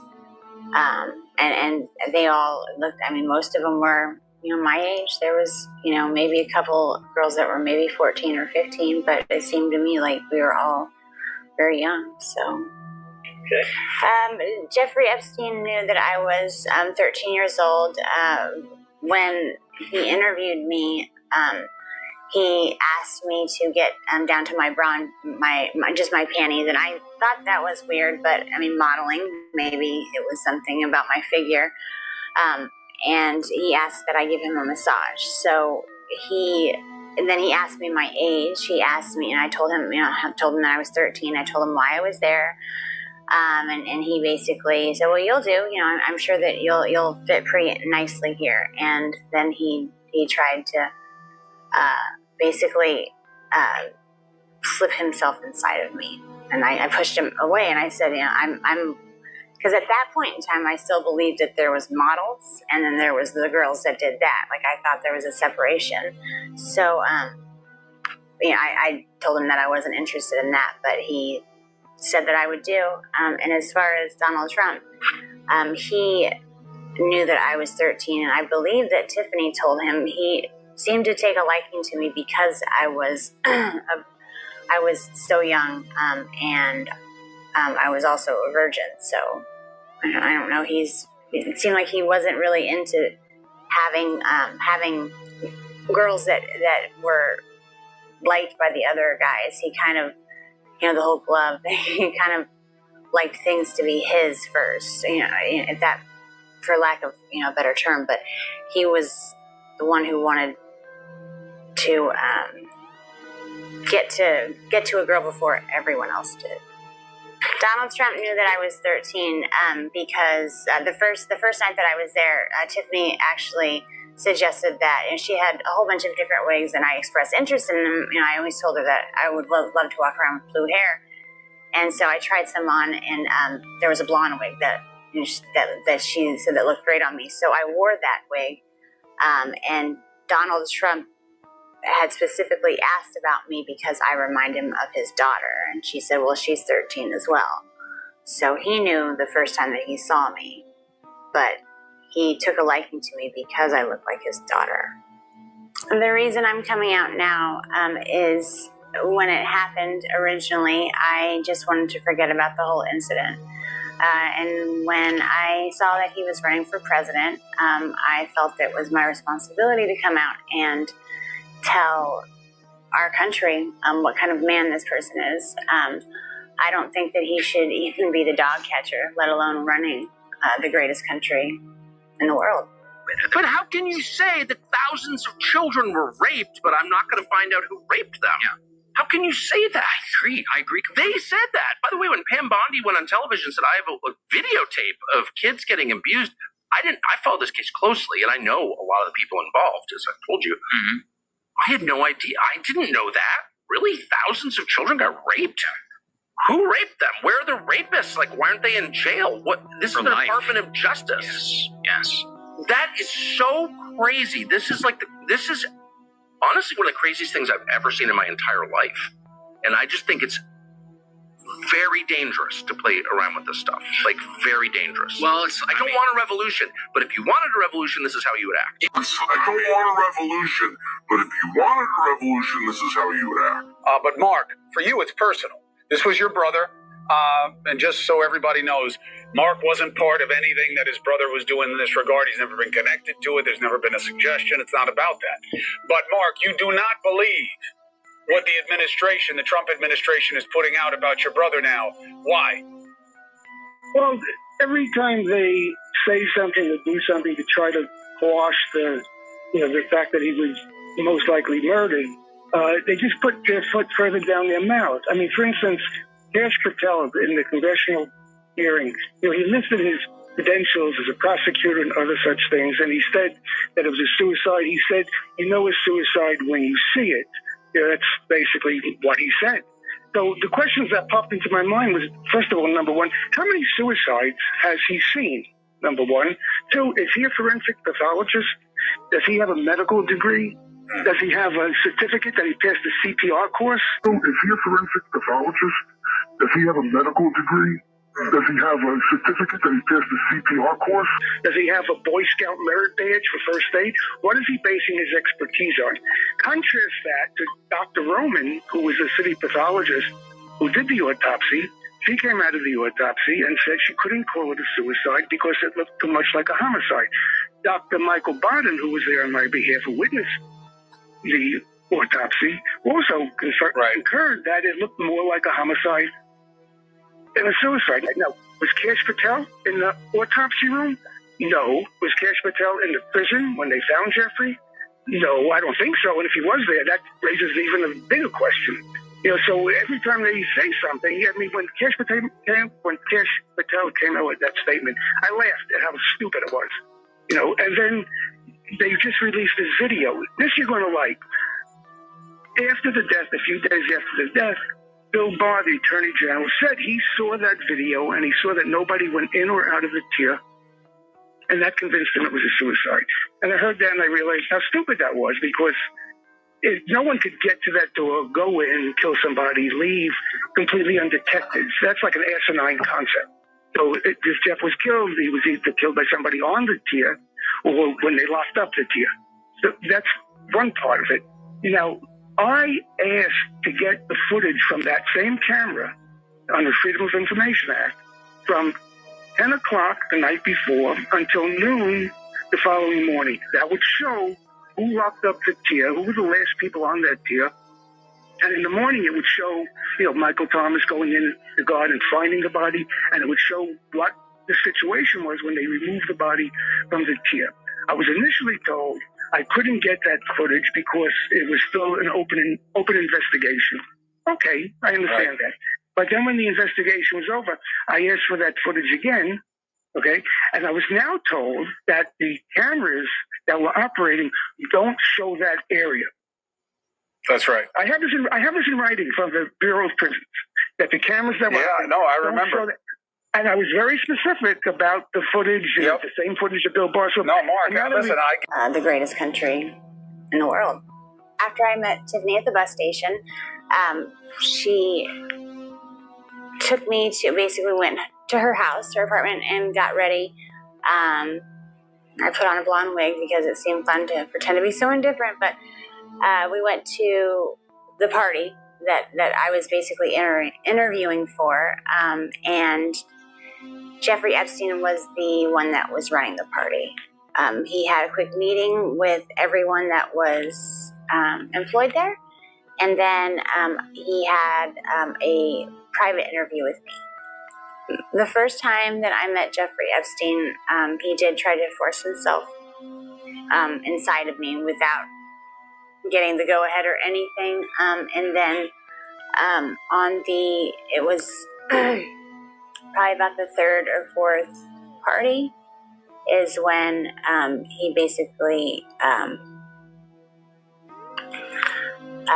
forced. It was another massage, and it was basically like, it wasn't sex, but there was penetration, and I told him that I didn't want that, but he kind of got a little irritated. So I don't know. There was something about him that I guess I kind of held him, I held a lot of resentment towards him. By that time that happened, I kind of already started catching on that maybe I wasn't there for modeling, and maybe I was just getting used for things, and I felt that kind of held him responsible. I did receive money to go to these parties. After every party, I was paid by Mr. Epstein. There wasn't, out of all the girls that were there with me, most of them were 13, 14. I think the oldest one might have been 16, just turned 16. And she'd been there for a while. It was Tiffany. He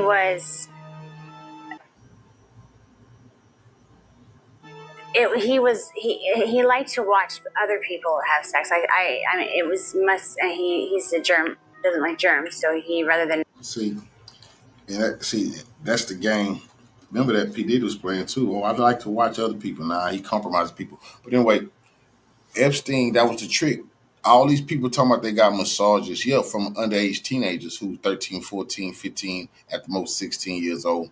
When they flying on the plane, Lolita Express is just a flying massage parlor. So everybody talking about the flight logs. If you ask on that flight log, you was getting a massage on that plane from these underage teenagers, these children. Then partaking, he just watches. So and Tiffany had informed him that I was the virgin, and so I was basically, so it was Tiffany who introduced us. Okay. Second time that I saw Mr. Trump was same scenario. He was onlooking at an orgy, and Tiffany came over to me and said that Donald Trump had requested that I perform oral sex on him, and I'd never done something like that with anybody, so I was a little nervous. So I walked up to him, and he was sitting there very proud, and I just kind of moved in that direction, and he kind of slapped me away and said, "What are you doing? You need to put a condom on," like I was some dirty filth or something without a condom. Tiffany ran over and handed him a condom and apologized, profusely, and said that would never happen again. And she looked at me and scolded me basically like a child and said that, that's not how, Donald Trump always, anytime you touch his penis, it needs to have a condom on or a glove, and especially when it comes to performing oral sex. So I apologized, and then I performed oral sex on him. And once he was done, he hopped up, and that's the last I saw of him at that party. It's like once he's done, he's out. Mm-hmm. So, okay. Sometimes before some of the things that I noticed that were weird with him was sometimes before the parties he would come over, and Jeffrey Epstein and himself would kind of banter back and forth, and he was Donald Trump was very racist. He said a lot of racist things. Like there was a lot of comments towards Mr. Epstein about being Jewish, and called him a Jew bastard, so that he was cheap. And there was some words I didn't even understand. Something about his the shape of his penis being directly related to his mole, or I'm not too familiar with the Jewish tradition. So, but I'm pretty sure that whatever he was saying wasn't very nice. Also referred to, people of Hispanic or, Hispanic name, they called them spics. That was around the first time that the World Trade Center had gotten the bomb in the 90s. And he was, talking about the towel heads and how, we would just be better off if we, didn't let him in, or, basically got rid of every single one that was already here. And I thought it made me really uncomfortable, really, really uncomfortable. He also loved to call black people niggers, and Arabic people he called sand niggers. The DOJ may be releasing the list of Jeffrey Epstein's clients. Will that really happen? It's sitting on my desk right now to review. It's sitting on my desk right now. That's been a directive by President Trump. I'm reviewing that. I'm reviewing JFK files, MLK files. That's all in the process of being reviewed because that was done at the directive of the president from all of these agencies. So have you seen anything that you said, oh my gosh? Not yet. Correct me if I'm wrong, but what I was told, what I'd read, was that the guards were not paying attention or were sleeping. Well, right? Yeah, and in short order, you'll see it. Is that correct? Well, it's hard to surmise that from a video, right? Like, right. Where they and look, do guards doze off on the night shift? Yeah. But no one can get in to the cell. And if they had gotten in to the cell, you would see it. But we were told that the cameras were down. Well, I don't know who said that. But that was in the news. We're giving you all the footage we have. So why wasn't that released immediately? DM me like, you see what your boy's doing? You voted for this. I'm like, I voted for none of this. He's doing the exact opposite of everything I voted for. Who's on the Epstein tapes, folks? Who's on those tapes? Who's in those black books? Why have they been hiding it? Folks, you're going to see a lot of names on that. The Epstein client list, I believe, based on what I've heard from sources, the story I just told you, it's going to rock the political world. There's a reason they're hiding it. Ready for this? I don't know if you guys are ready. I get a call about 4 years ago. It's from, let's say, a friend. Prior line of work thing, right? Guy says, listen, and this guy who calls me is an unimpeachable source. This guy's not like some ham and egg or tomato can guy throwing out some theory about a UFO he saw 72 years ago, whatever. This is like a legit no-nonsense guy. Guy you trust with your, wife, kid, and car, right? He says, I got sent on a temporary assignment once. And on that assignment, I got sent out with the WCD detail, William Clinton detail. And I knew this guy well. And he says, Dan, I got to share this with someone. He's like, go on a plane, and Bill, Clinton gets on the plane with this guy, and it turns out later the guy's Epstein. Now, this guy I'm talking to, this source, he don't know who Jeffrey Epstein is. He's just getting on the plane doing the thing, the whole, protection gig, right? He says, I get on the plane, and there are these girls who are obviously not of age who are on this plane. They're clearly young. These are not women. These are girls. And he says, I see Clinton, disappear into the back. He goes, I don't know what happened. I'm not saying what happened because all I know is he disappeared and these girls were back there or whatever. And he said they land at the next stop, wherever it was. And he goes up to the boss on the detail and he says, I ain't getting back on this plane. Because he's a temp. He's not used to whatever Clinton was up to with the whole shenanigans thing. And this guy's clear as the driven snowman. He don't want to mess around with this. He says, whatever just happened back there, I don't want any piece of it. They sent him home. They sent that guy home. And he was never tempted to that detail again. Now, remember, all those Blackberries on that detail. Here's where the story gets super weird. The guy tells me, months or a couple weeks later, when you lose property in the Secret Service, an email goes out to say hey, I lost his phone, and it gets logged into NCIC or whatever it is, and everybody knows. So basically, if you find this guy's gun, God forbid, or his phone, it's now effectively stolen property, right? All of a sudden, all the Blackberries on that detail for the agents start showing up oh, this guy lost his Blackberry. Holy shit, wow, that's so crazy. How'd that happen? I'm like, no. He says, yes. He says it was the craziest thing.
Alex, I have to say, I'm with the people that still have questions about this. I kind of don't buy the nothing to see here, and I don't know that the Justice Department helped their case. They released this video. Let's show it. It shows no one entered the area surrounding Epstein's cell in the hours before he died. But there's something significant about this videotape. What is it? Well, here's one thing that some people on the internet are picking up on, which is that there is about a minute missing between 11:58 p.m., 58 seconds, and 12 a.m., the night that Epstein was apparently killed. I want to talk to you about the Epstein case. I have worked on this for years, trying to get those records of who flew on Epstein's plane and who helped him build this international human trafficking ring. Absolutely, Senator. Child trafficking has no place in the United States of America, and I will do everything, if confirmed as FBI director, to make sure the American public knows the full weight of what happened in the past. The only time that he tried to give me some money was our last encounter together, where he acted out a rape fantasy. It just, I was forced to give that money back because Jeffrey Epstein paid us after the party. So, but he just gave me the money. I don't even know why he gave it to me. Maybe to make me feel more cheap, but it was a pretty. It was a rape fantasy to him, but I wasn't playing. So there was those 2 times, and then there was after the next thing that Tiffany approached me with was that he had a fantasy where he walked in on his maids basically making out, and that it was some type of fantasy for him. So she asked, I was at that point, I was like, I don't want to be involved with anything that has to do with him.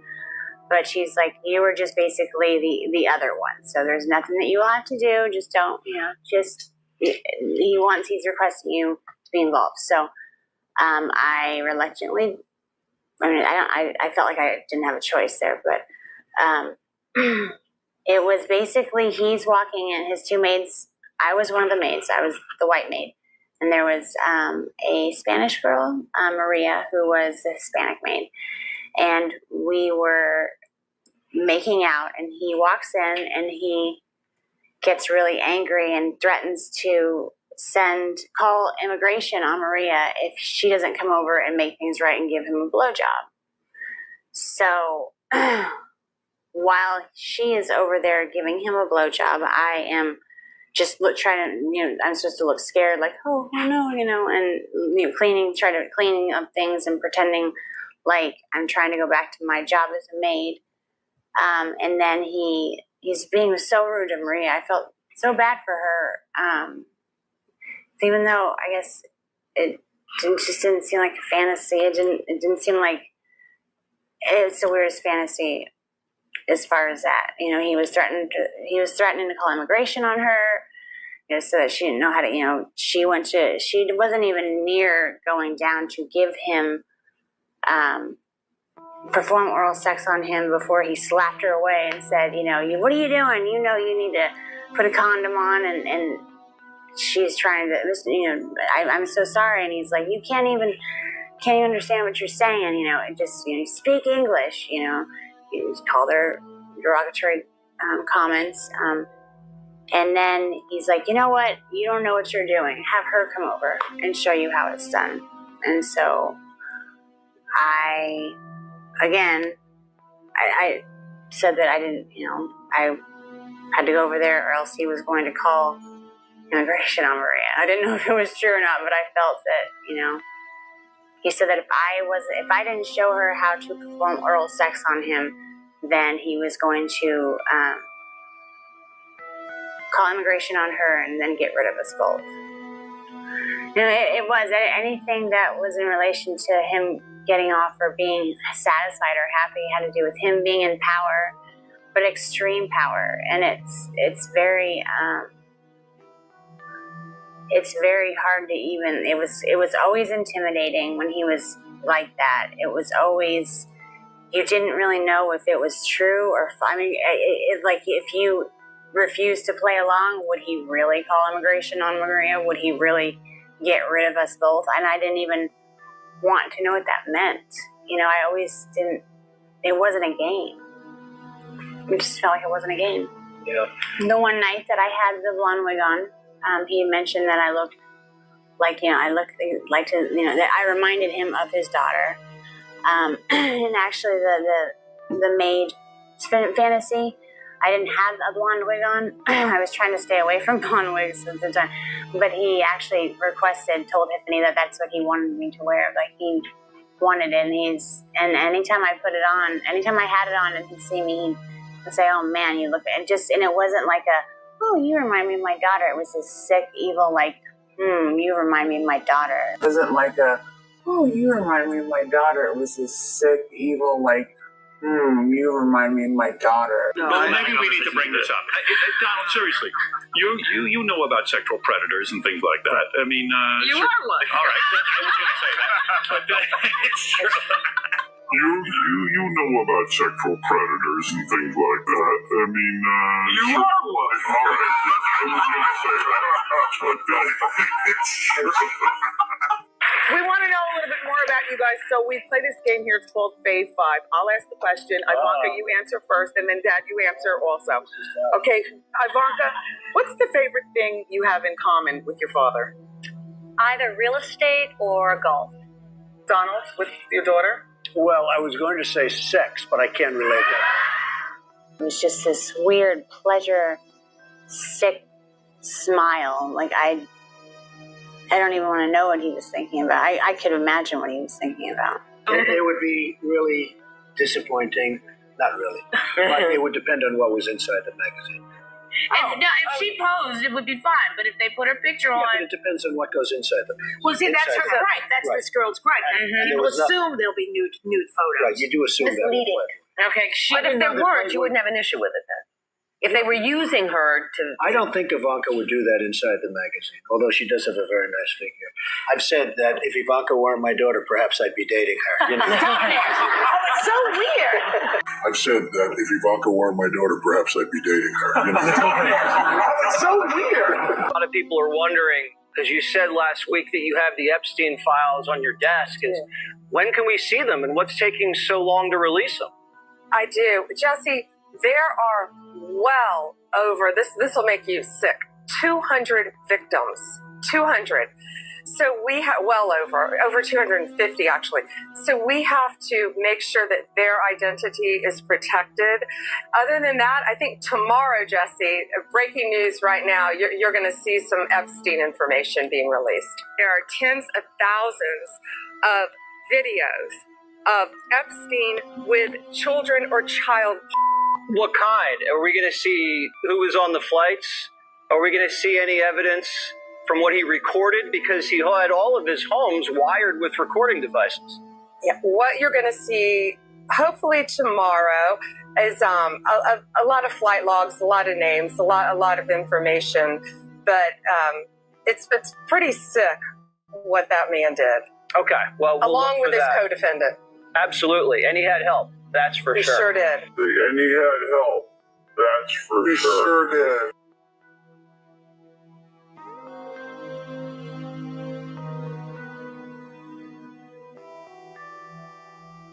All the information that's getting disclosed, supposedly this administration, what do you have the least faith that we're going to come to Epstein, for sure? Epstein. And I think it's because of Israel.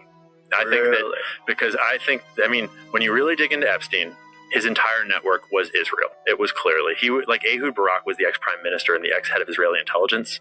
Leslie Wexner was one of the most powerful pro-Israeli philanthropists. The whole organization was Israel. So and I'm not saying it was all of Israel. It was all an intelligence gathering, and it was targeting Americans. It was targeting American officials and the American president. Right. And the CIA does have interest in those targets too. Elements in the CIA does. Certainly they had help from the CIA, and certainly they had help from these other organized crime and intelligence operations. But you don't, so for example, Dan Bongino, the new, deputy director of the FBI, he recently had this clip that went all around where he said on camera that he had a source that he trusted deeply, and he's an informed guy, Yeah, he was at a Fox News interview, and the source told him that Epstein was working for an intelligence agency in the Middle East, and I don't know which one, but someone in the Middle East. And to be fair, we all already knew this. We already know who he worked for. At least I think so. But I'm looking at, okay, Dan. So if this giant group of Jewish billionaires is running a sex trafficking operation targeting American politicians and business people and stuff, you think they're working with an Arab or Muslim nation in the Middle East? Like, you think that Leslie Wexner is devoting his entire life to philanthropies on behalf of Israel, but then he's going to work for Saudi Arabia when he's doing this trafficking ring? Right. But if someone says to him that they're all working for a country in the Middle East, knowing he knows what that means, but not specifying, doesn't he kind of have to repeat it that same way? Well, he also has to repeat it the same way because he won't get the job if he says Israel. Exactly. Because Israel has so much control over our government right now. And I'm not saying that all Jews are in on something. Clearly, internet. And Joe is definitely not saying that. Definitely not. But Israel's government is every bit as vulnerable to the deep state effect as the American government.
There we go. Epstein was rumored to be associated with intelligence to U.S. journalists Dylan Howard, Melissa Cronin, and James Robertson linked Epstein to the Israeli Mossad in their book Epstein, Dead Men Tell No Tales. They relied, for the most part, of the former Israeli intelligence officer Ari Ben Menashe. According to him, Epstein's activities as a spy served to gather compromising material on powerful people in order to blackmail them.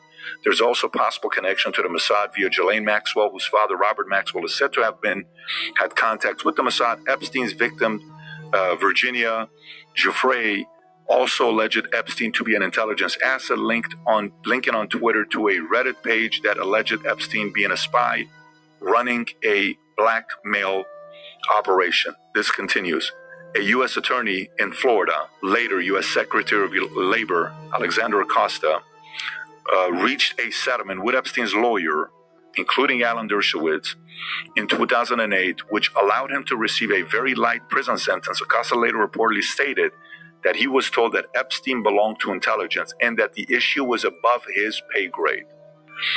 According to Acosta, he was pushed to give him a good deal, and former diplomat and CIA Director William Burns met with Epstein 3 times. According to a CIA spokesperson, Burns hoped that Epstein would help him transition to the private sector.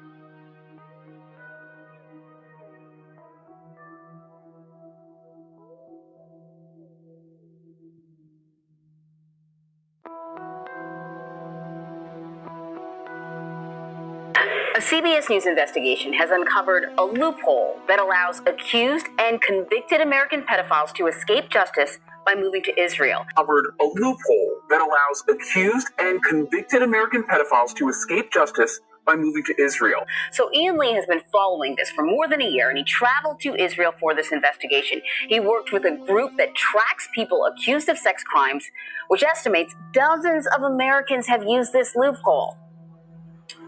Israeli police told CBS News that, quote, the police coordinate closely with the Ministry of Justice and worldwide police organizations in order to find suspects overseas. So it's very complicated when you leave the United States and go to Israel. First, they say that once these people are wanted, that they need to go to Interpol and have that international arrest warrant put out for them so that the Israeli authorities can then start looking for them. Extradition is expensive, and a lot of these jurisdictions just don't have the money or manpower to really pursue them. And then when you get to the Israeli side, JCW says that they need to be doing more background checks on these people. Sometimes, Mark, listen, I get it. And the transparency wasn't there. And then they said that there was a malfunction. Then they said they weren't coordinated. And look, I get why you guys are upset about what's happening here. But I can tell you this, it's not over. And it's not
Federal investigators say this just released surveillance video proves no one entered Jeffrey Epstein's tier the night he died in federal custody. Epstein's brother, Mark, disagrees. It's just more of a cover-up. They're showing the door to the tier and trying to tell people that it's the door to the cell. You know, nobody would enter out, but it's the door to the tier. And there's a gap around midnight or something like that for like a minute or so. So who knows what that is. But this thing is bull. It shows nothing.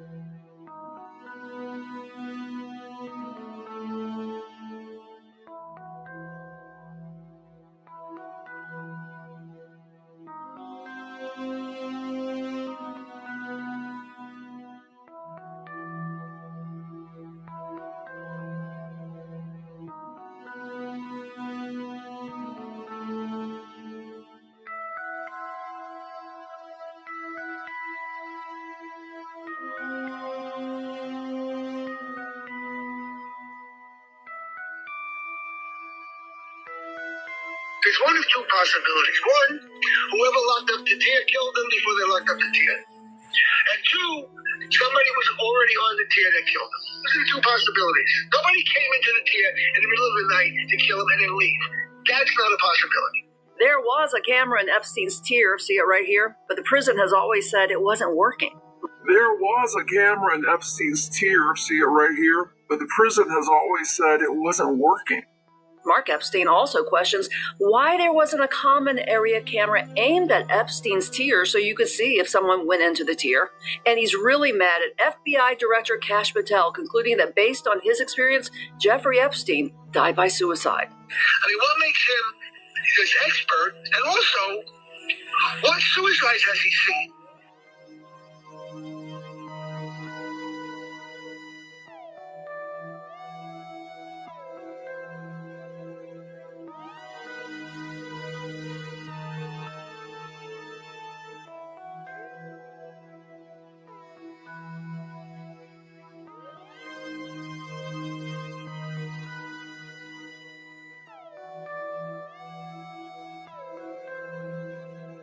You imagine what he was thinking about. After the parties would end, we were to report to Mr. Epstein and basically tell him everything that happened, with who, what they liked, what they disliked, if there was any requests, if there was any talk about anything. That's what, we told Mr. Epstein everything. And then he paid us, and then we got to go home. And most of the time with me, I would either, I normally got taken to the airport, so to go back home. The fact that Trump has a chance to be the next president makes me feel disgusting inside. I've always been proud to be an American. I think we live in a beautiful country. But I just see him ruining everything. He's a horrible, what he portrays on the outside isn't even that great, but people don't even know the half of how evil, how sick and twisted that man is. I have a friend that's been my friend ever since the school year that I stopped going, the 8th grade. I confided her. She knows all about it. She knows everything. I mean, I destroyed everything, any claims to, I couldn't risk my dad finding out. And now I think I'm old enough to where at that point I didn't want to not be his little girl. I didn't want to lose my dad. Basically, I would never, as far as keeping proof of any of the trips, the only person, I never told my parents, there would be no there would be no good outcome of telling my parents. They would have grounded me. I would have never been allowed out of the house. My father would have come unglued. I did tell a friend, she's still my best friend to this day. She knows everything. She knows it all. I'm prepared to do whatever it takes to save the country that I believe that we have. I know what he does behind closed doors. If that's all, I'm willing to sacrifice my life to put our country back in the right, going maybe in some type of positive direction. Not even, there's no right or wrong, but a positive direction. This guy's not going to take us anywhere positive. As far as my life changing by coming out with this information, I've thought long and hard about whether or not I should. And I've gone back and forth. But I think that I think that the American people need to know what kind of man this person is.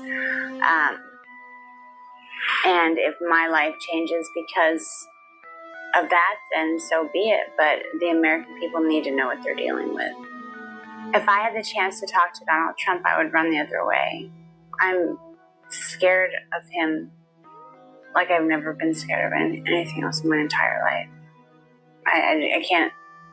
I can't explain it to you, but the fear of him even being in the next room, I have a panic attack.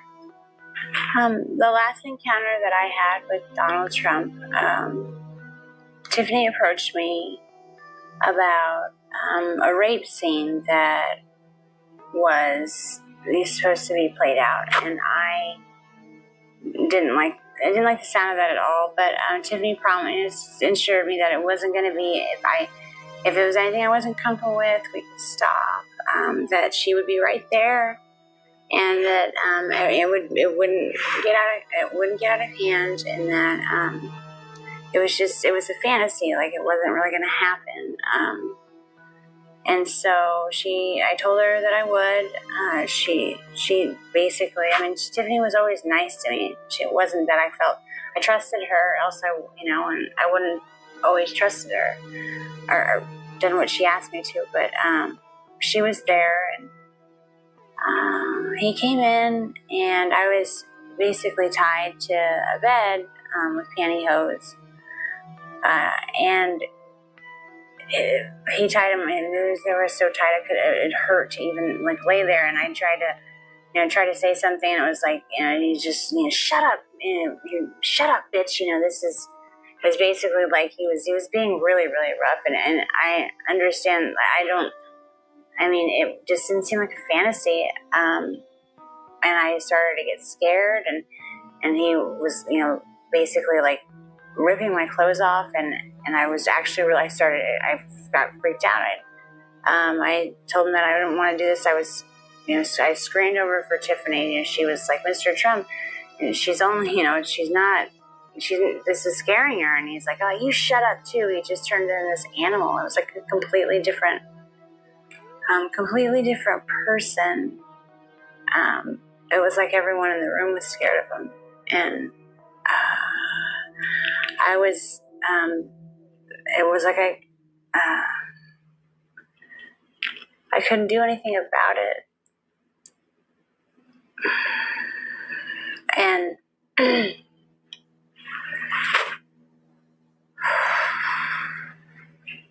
he ripped off all my clothes, and he started to basically have sex with me, and I was screaming.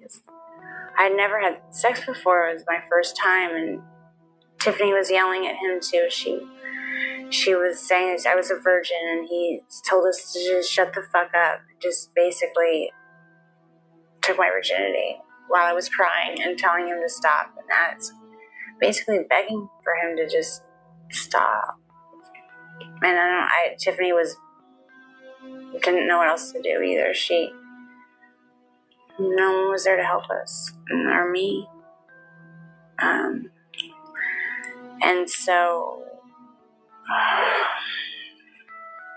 after the fact, he basically finishes it. It didn't take that long at all.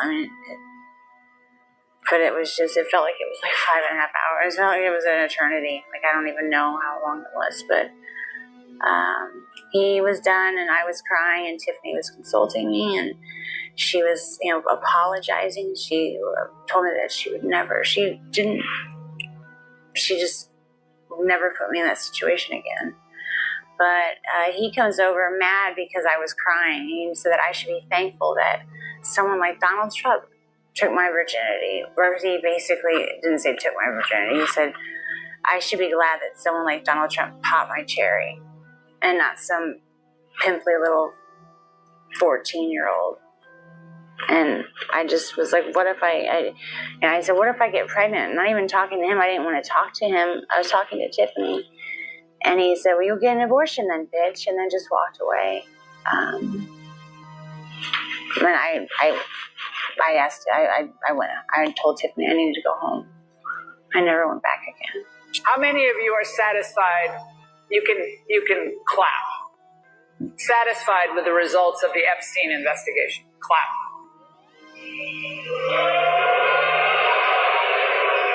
Okay, I told you to clap. You guys aren't listening. I'm not going to grade you on a curve. So I was going to get to that. How many of you are not satisfied with the results of the investigation? And I think the real answer is Jeffrey Epstein was working on behalf of intel services, probably not American.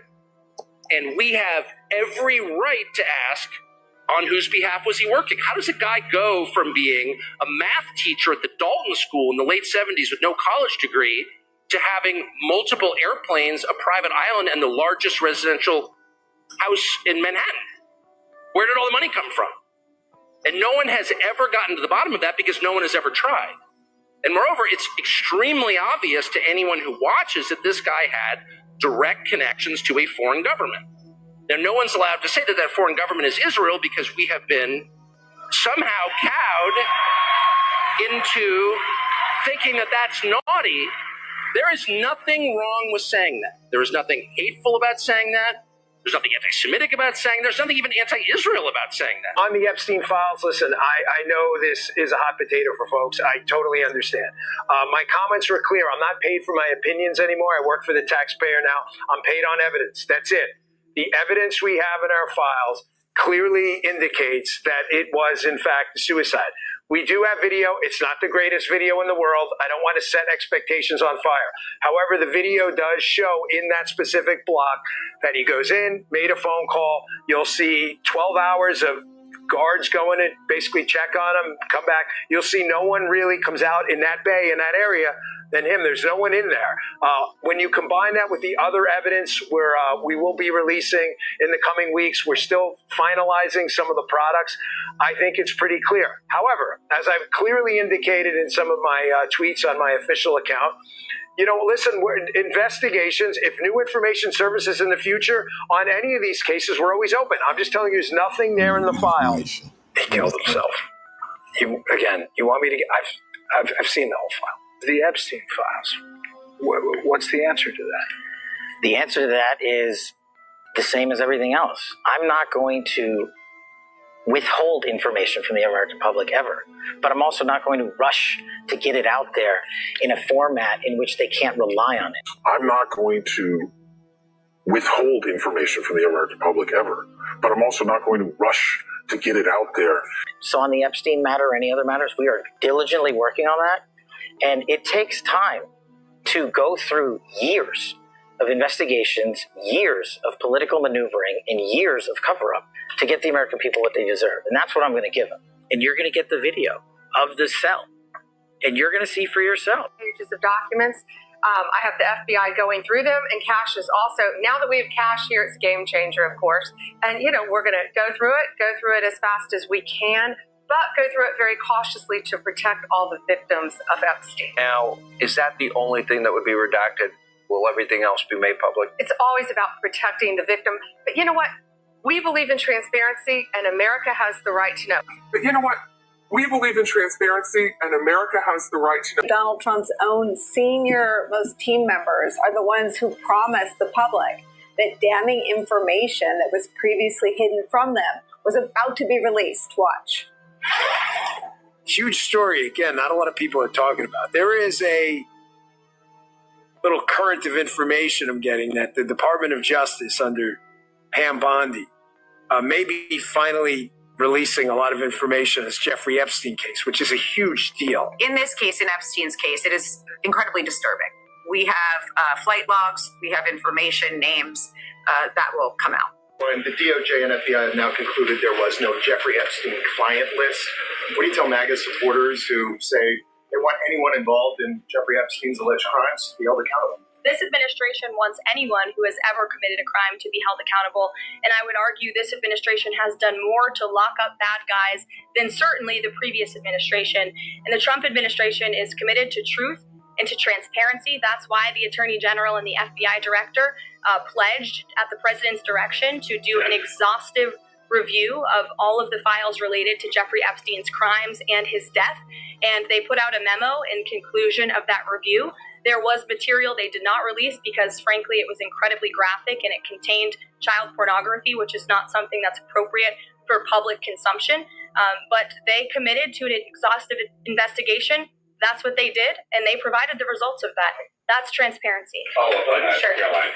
Okay, so the FBI looks at the circumstances surrounding the death of Jeffrey Epstein. According to the report, this systematic review revealed no incriminating client list. So what happened to the Epstein client list that the Attorney General said she had on her desk? Well, I think if you go back and look at what the Attorney General said in that interview, which was on your network on Fox News. Go ahead. John Roberts said, DOJ may be releasing the list of Jeffrey Epstein's clients. Will that really happen? And she said, it's sitting on my desk right now to review.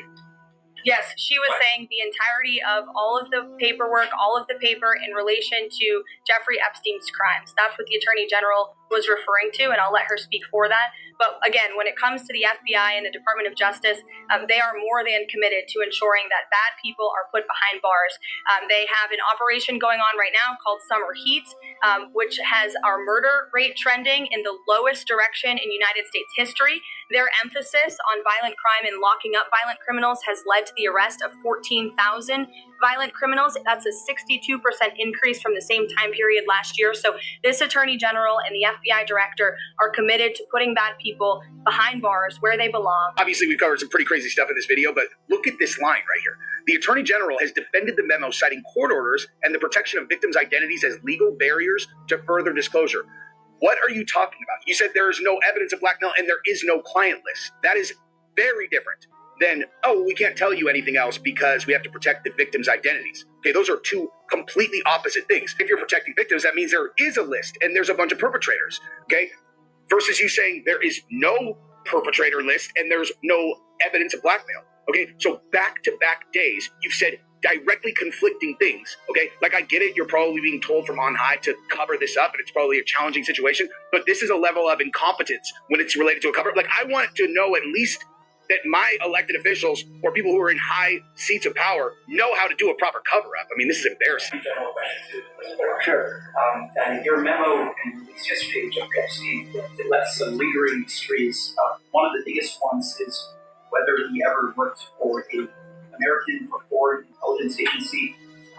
The former Labor Secretary who was Miami U.S. Attorney Alex Costa, he allegedly said that he did work for an intelligence agency. So could you resolve whether or not he did, and also could you say why there was a minute missing from jailhouse tape?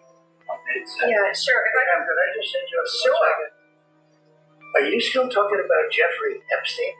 This guy's been talked about for years. You're asking. We have Texas, we have this, we have all of the things. And are people still talking about this guy, this creep? That is unbelievable. Do you want to waste the time and you feel like answering? I don't mind answering. I mean, I can't believe you're asking a question on Epstein at a time like this where we're having some of the greatest success and also tragedy with what happened in Texas. It just seems like a desecration. Yes, did you hear that? So what does Pam Bondi say now when she's asked that question? And she's asked about the information regarding Epstein's connections to Israel. She's also asked about the files detailing how he died. And she's also asked about this clients list that she said was, after all, sitting on her desk.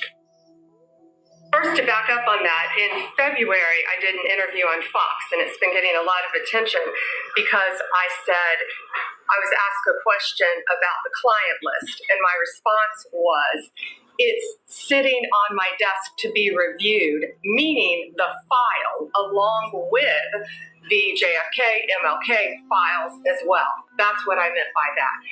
Also, to the tens of thousands of video, they turned out to be child porn downloaded by that disgusting Jeffrey Epstein. Child porn is what they were. Never going to be released, never going to see the light of day. To him being an agent, I have no knowledge about that. We can get back to you on that.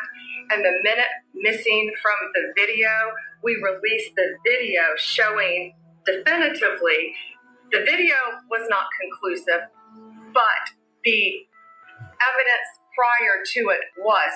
We released the video showing definitively the video was not conclusive, but the evidence prior to it was showing he committed suicide. And what was on that, there was a minute that was off the counter. And what we learned from Bureau of Prisons was every year, every night, they redo that video. It's old, from like 1999. So every night the video is reset, and every night should have the same minute missing. So we're looking for that video to release that. Every night they redo that video. It's old, from like 1999. So every night the video is reset, and every night should have the same minute missing. So if there's no Epstein client list, then why is Ghislaine Maxwell sitting in prison for 20 years then? You literally can't make this shit up. The DOJ and FBI said that there's no Epstein client list and that he committed suicide, despite the fact that there were hundreds, if not thousands, of flight logs with former presidents and more PDF documents of these flight logs that you can't really see. So Pam Bondi said that the Epstein client list is sitting on her desk ready for review to now all of a sudden saying that there's no list. Saying that Trump is on that list, or either we just find out how powerful Israel really is. I'm going to repeat it again. These three people all sold you out. Dan Bongino said that he had a source tell him that Epstein was an intelligence asset for a country in the Middle East and was pushing for the FBI to release the Epstein files. And when he became FBI director himself, changed his tune saying that actually, no, he killed himself. There is no list.